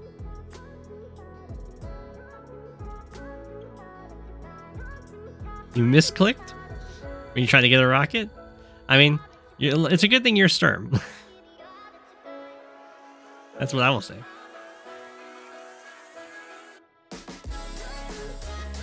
Huge attack over here for Stealth Spectrum.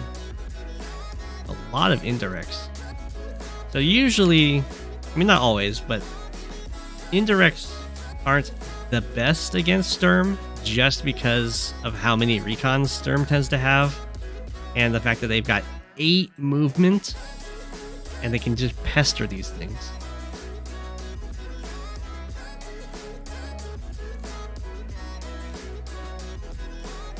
No end.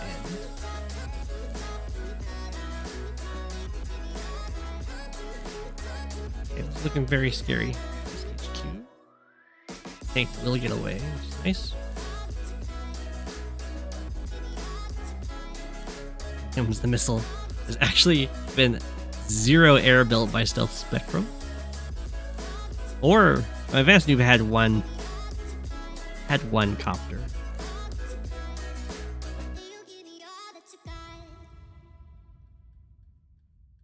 I mean, they're fine.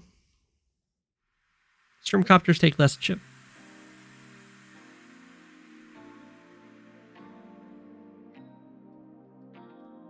Although if you can get away without building them and your opponent has anti-airs that just are kind of sad, then that's always also a nice way of going about things.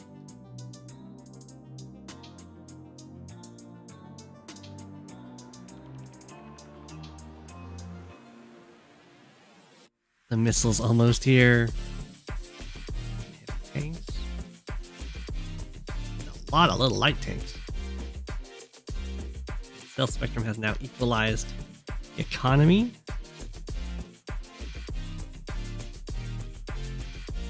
Gonna get walloped over here though. Okay, we might even see a normal power here before the attack. Would be probably what I would end up doing. Trying to save up for the super. Fine.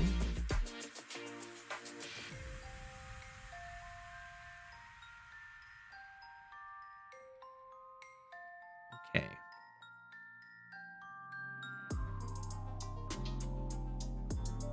The missile is covering the Neo tank. Breakthrough on the top here for Stealth Spectrum. He's going to get the super here. Did have a magnet made just perfectly. There's no huge blowout on the front.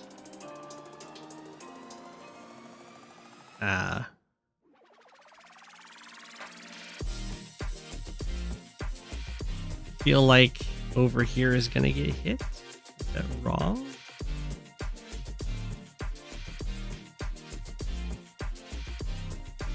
This might be a strong enough magnet.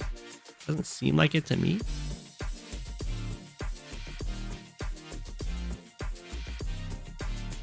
No, I guess it was. Okay. Oh, it hit the artillery. Oh, I see. I didn't see the artillery. That will do it.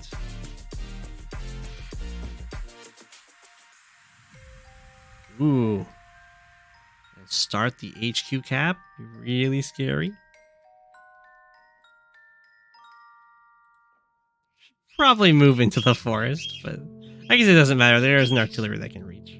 Need to defend your top.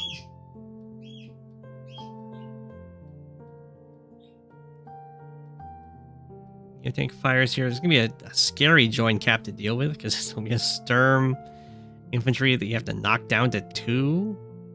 Okay, no, okay. That's not so bad then.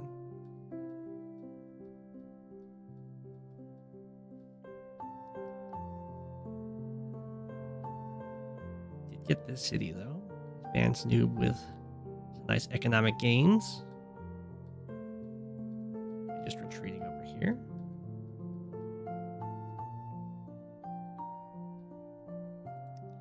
I'm surprised. I think I probably would have had like a smack interrupt.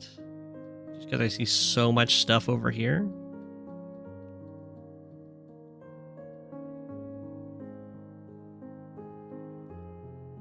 Artillery gets picked off. Many little tank attacks.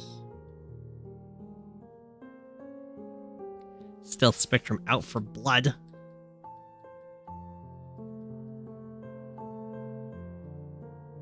Okay. Medium tank. That's the Deckenford song, you know.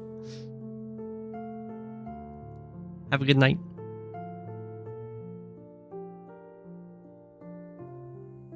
Your topside missile chat.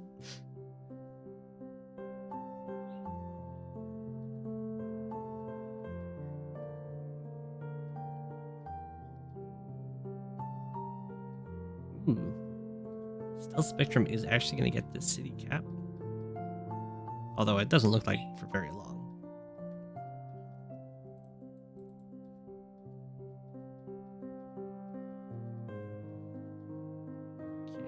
AdvanceNoob's looking really nice in the unit value department here. Unit count also looking nice, but unit value really nice. Recon sees everything.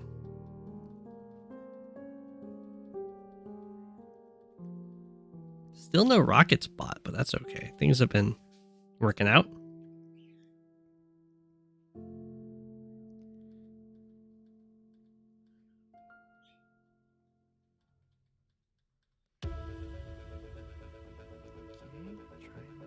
Bubble's trying to stop this capture. I don't think that's going to work out. Ooh. Never mind, it seems to work out. Different infantry decided to start capping. I guess a joint cap wouldn't be that wise. Maybe this artillery is going about. Anti-air does manage to stop the capture. We have a breakthrough. Break through a bunch of tanks. The artillery. No copters for the missile to shoot.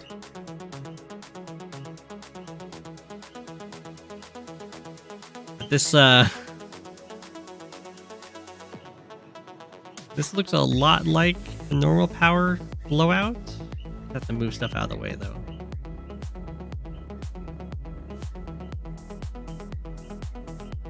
Meteor strike. What happens there?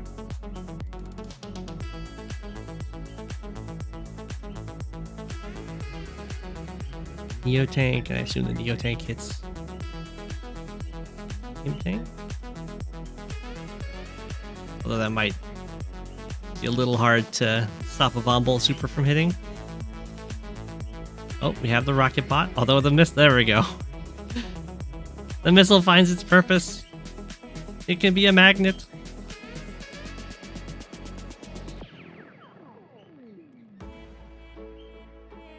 GG. And that's why the Sturm normal power is oftentimes like just as good as the super, because 6 health units are pretty easy to clear. Well played.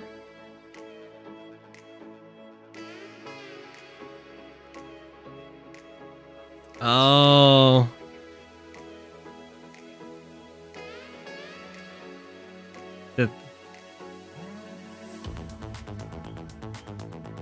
He had bait on top right.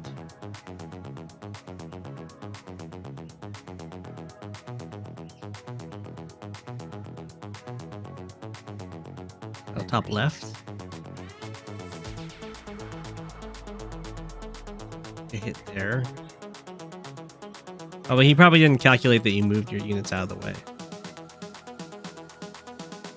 Gotcha.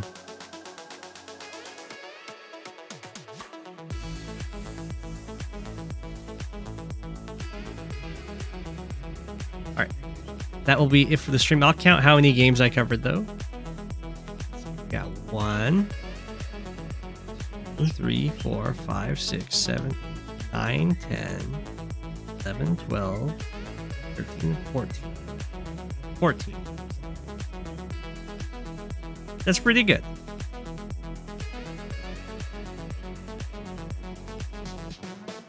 So I leave you all with an apple.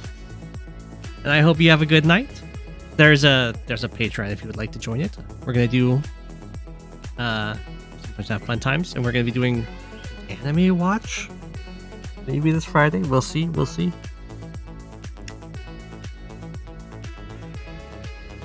You should be my average from now on. I'll do my best. Good night, everyone, and thanks for watching. Go7 king of the game. I believe in you, that's what he'll say. Nice and kind, leading cobalt ice. He's a blue, cute, and deadly little guy. Seeing through the fog, old gods he's slain. It's Go7. Thanks for watching. Of the penguins, of all the penguins. Wrong screen indeed.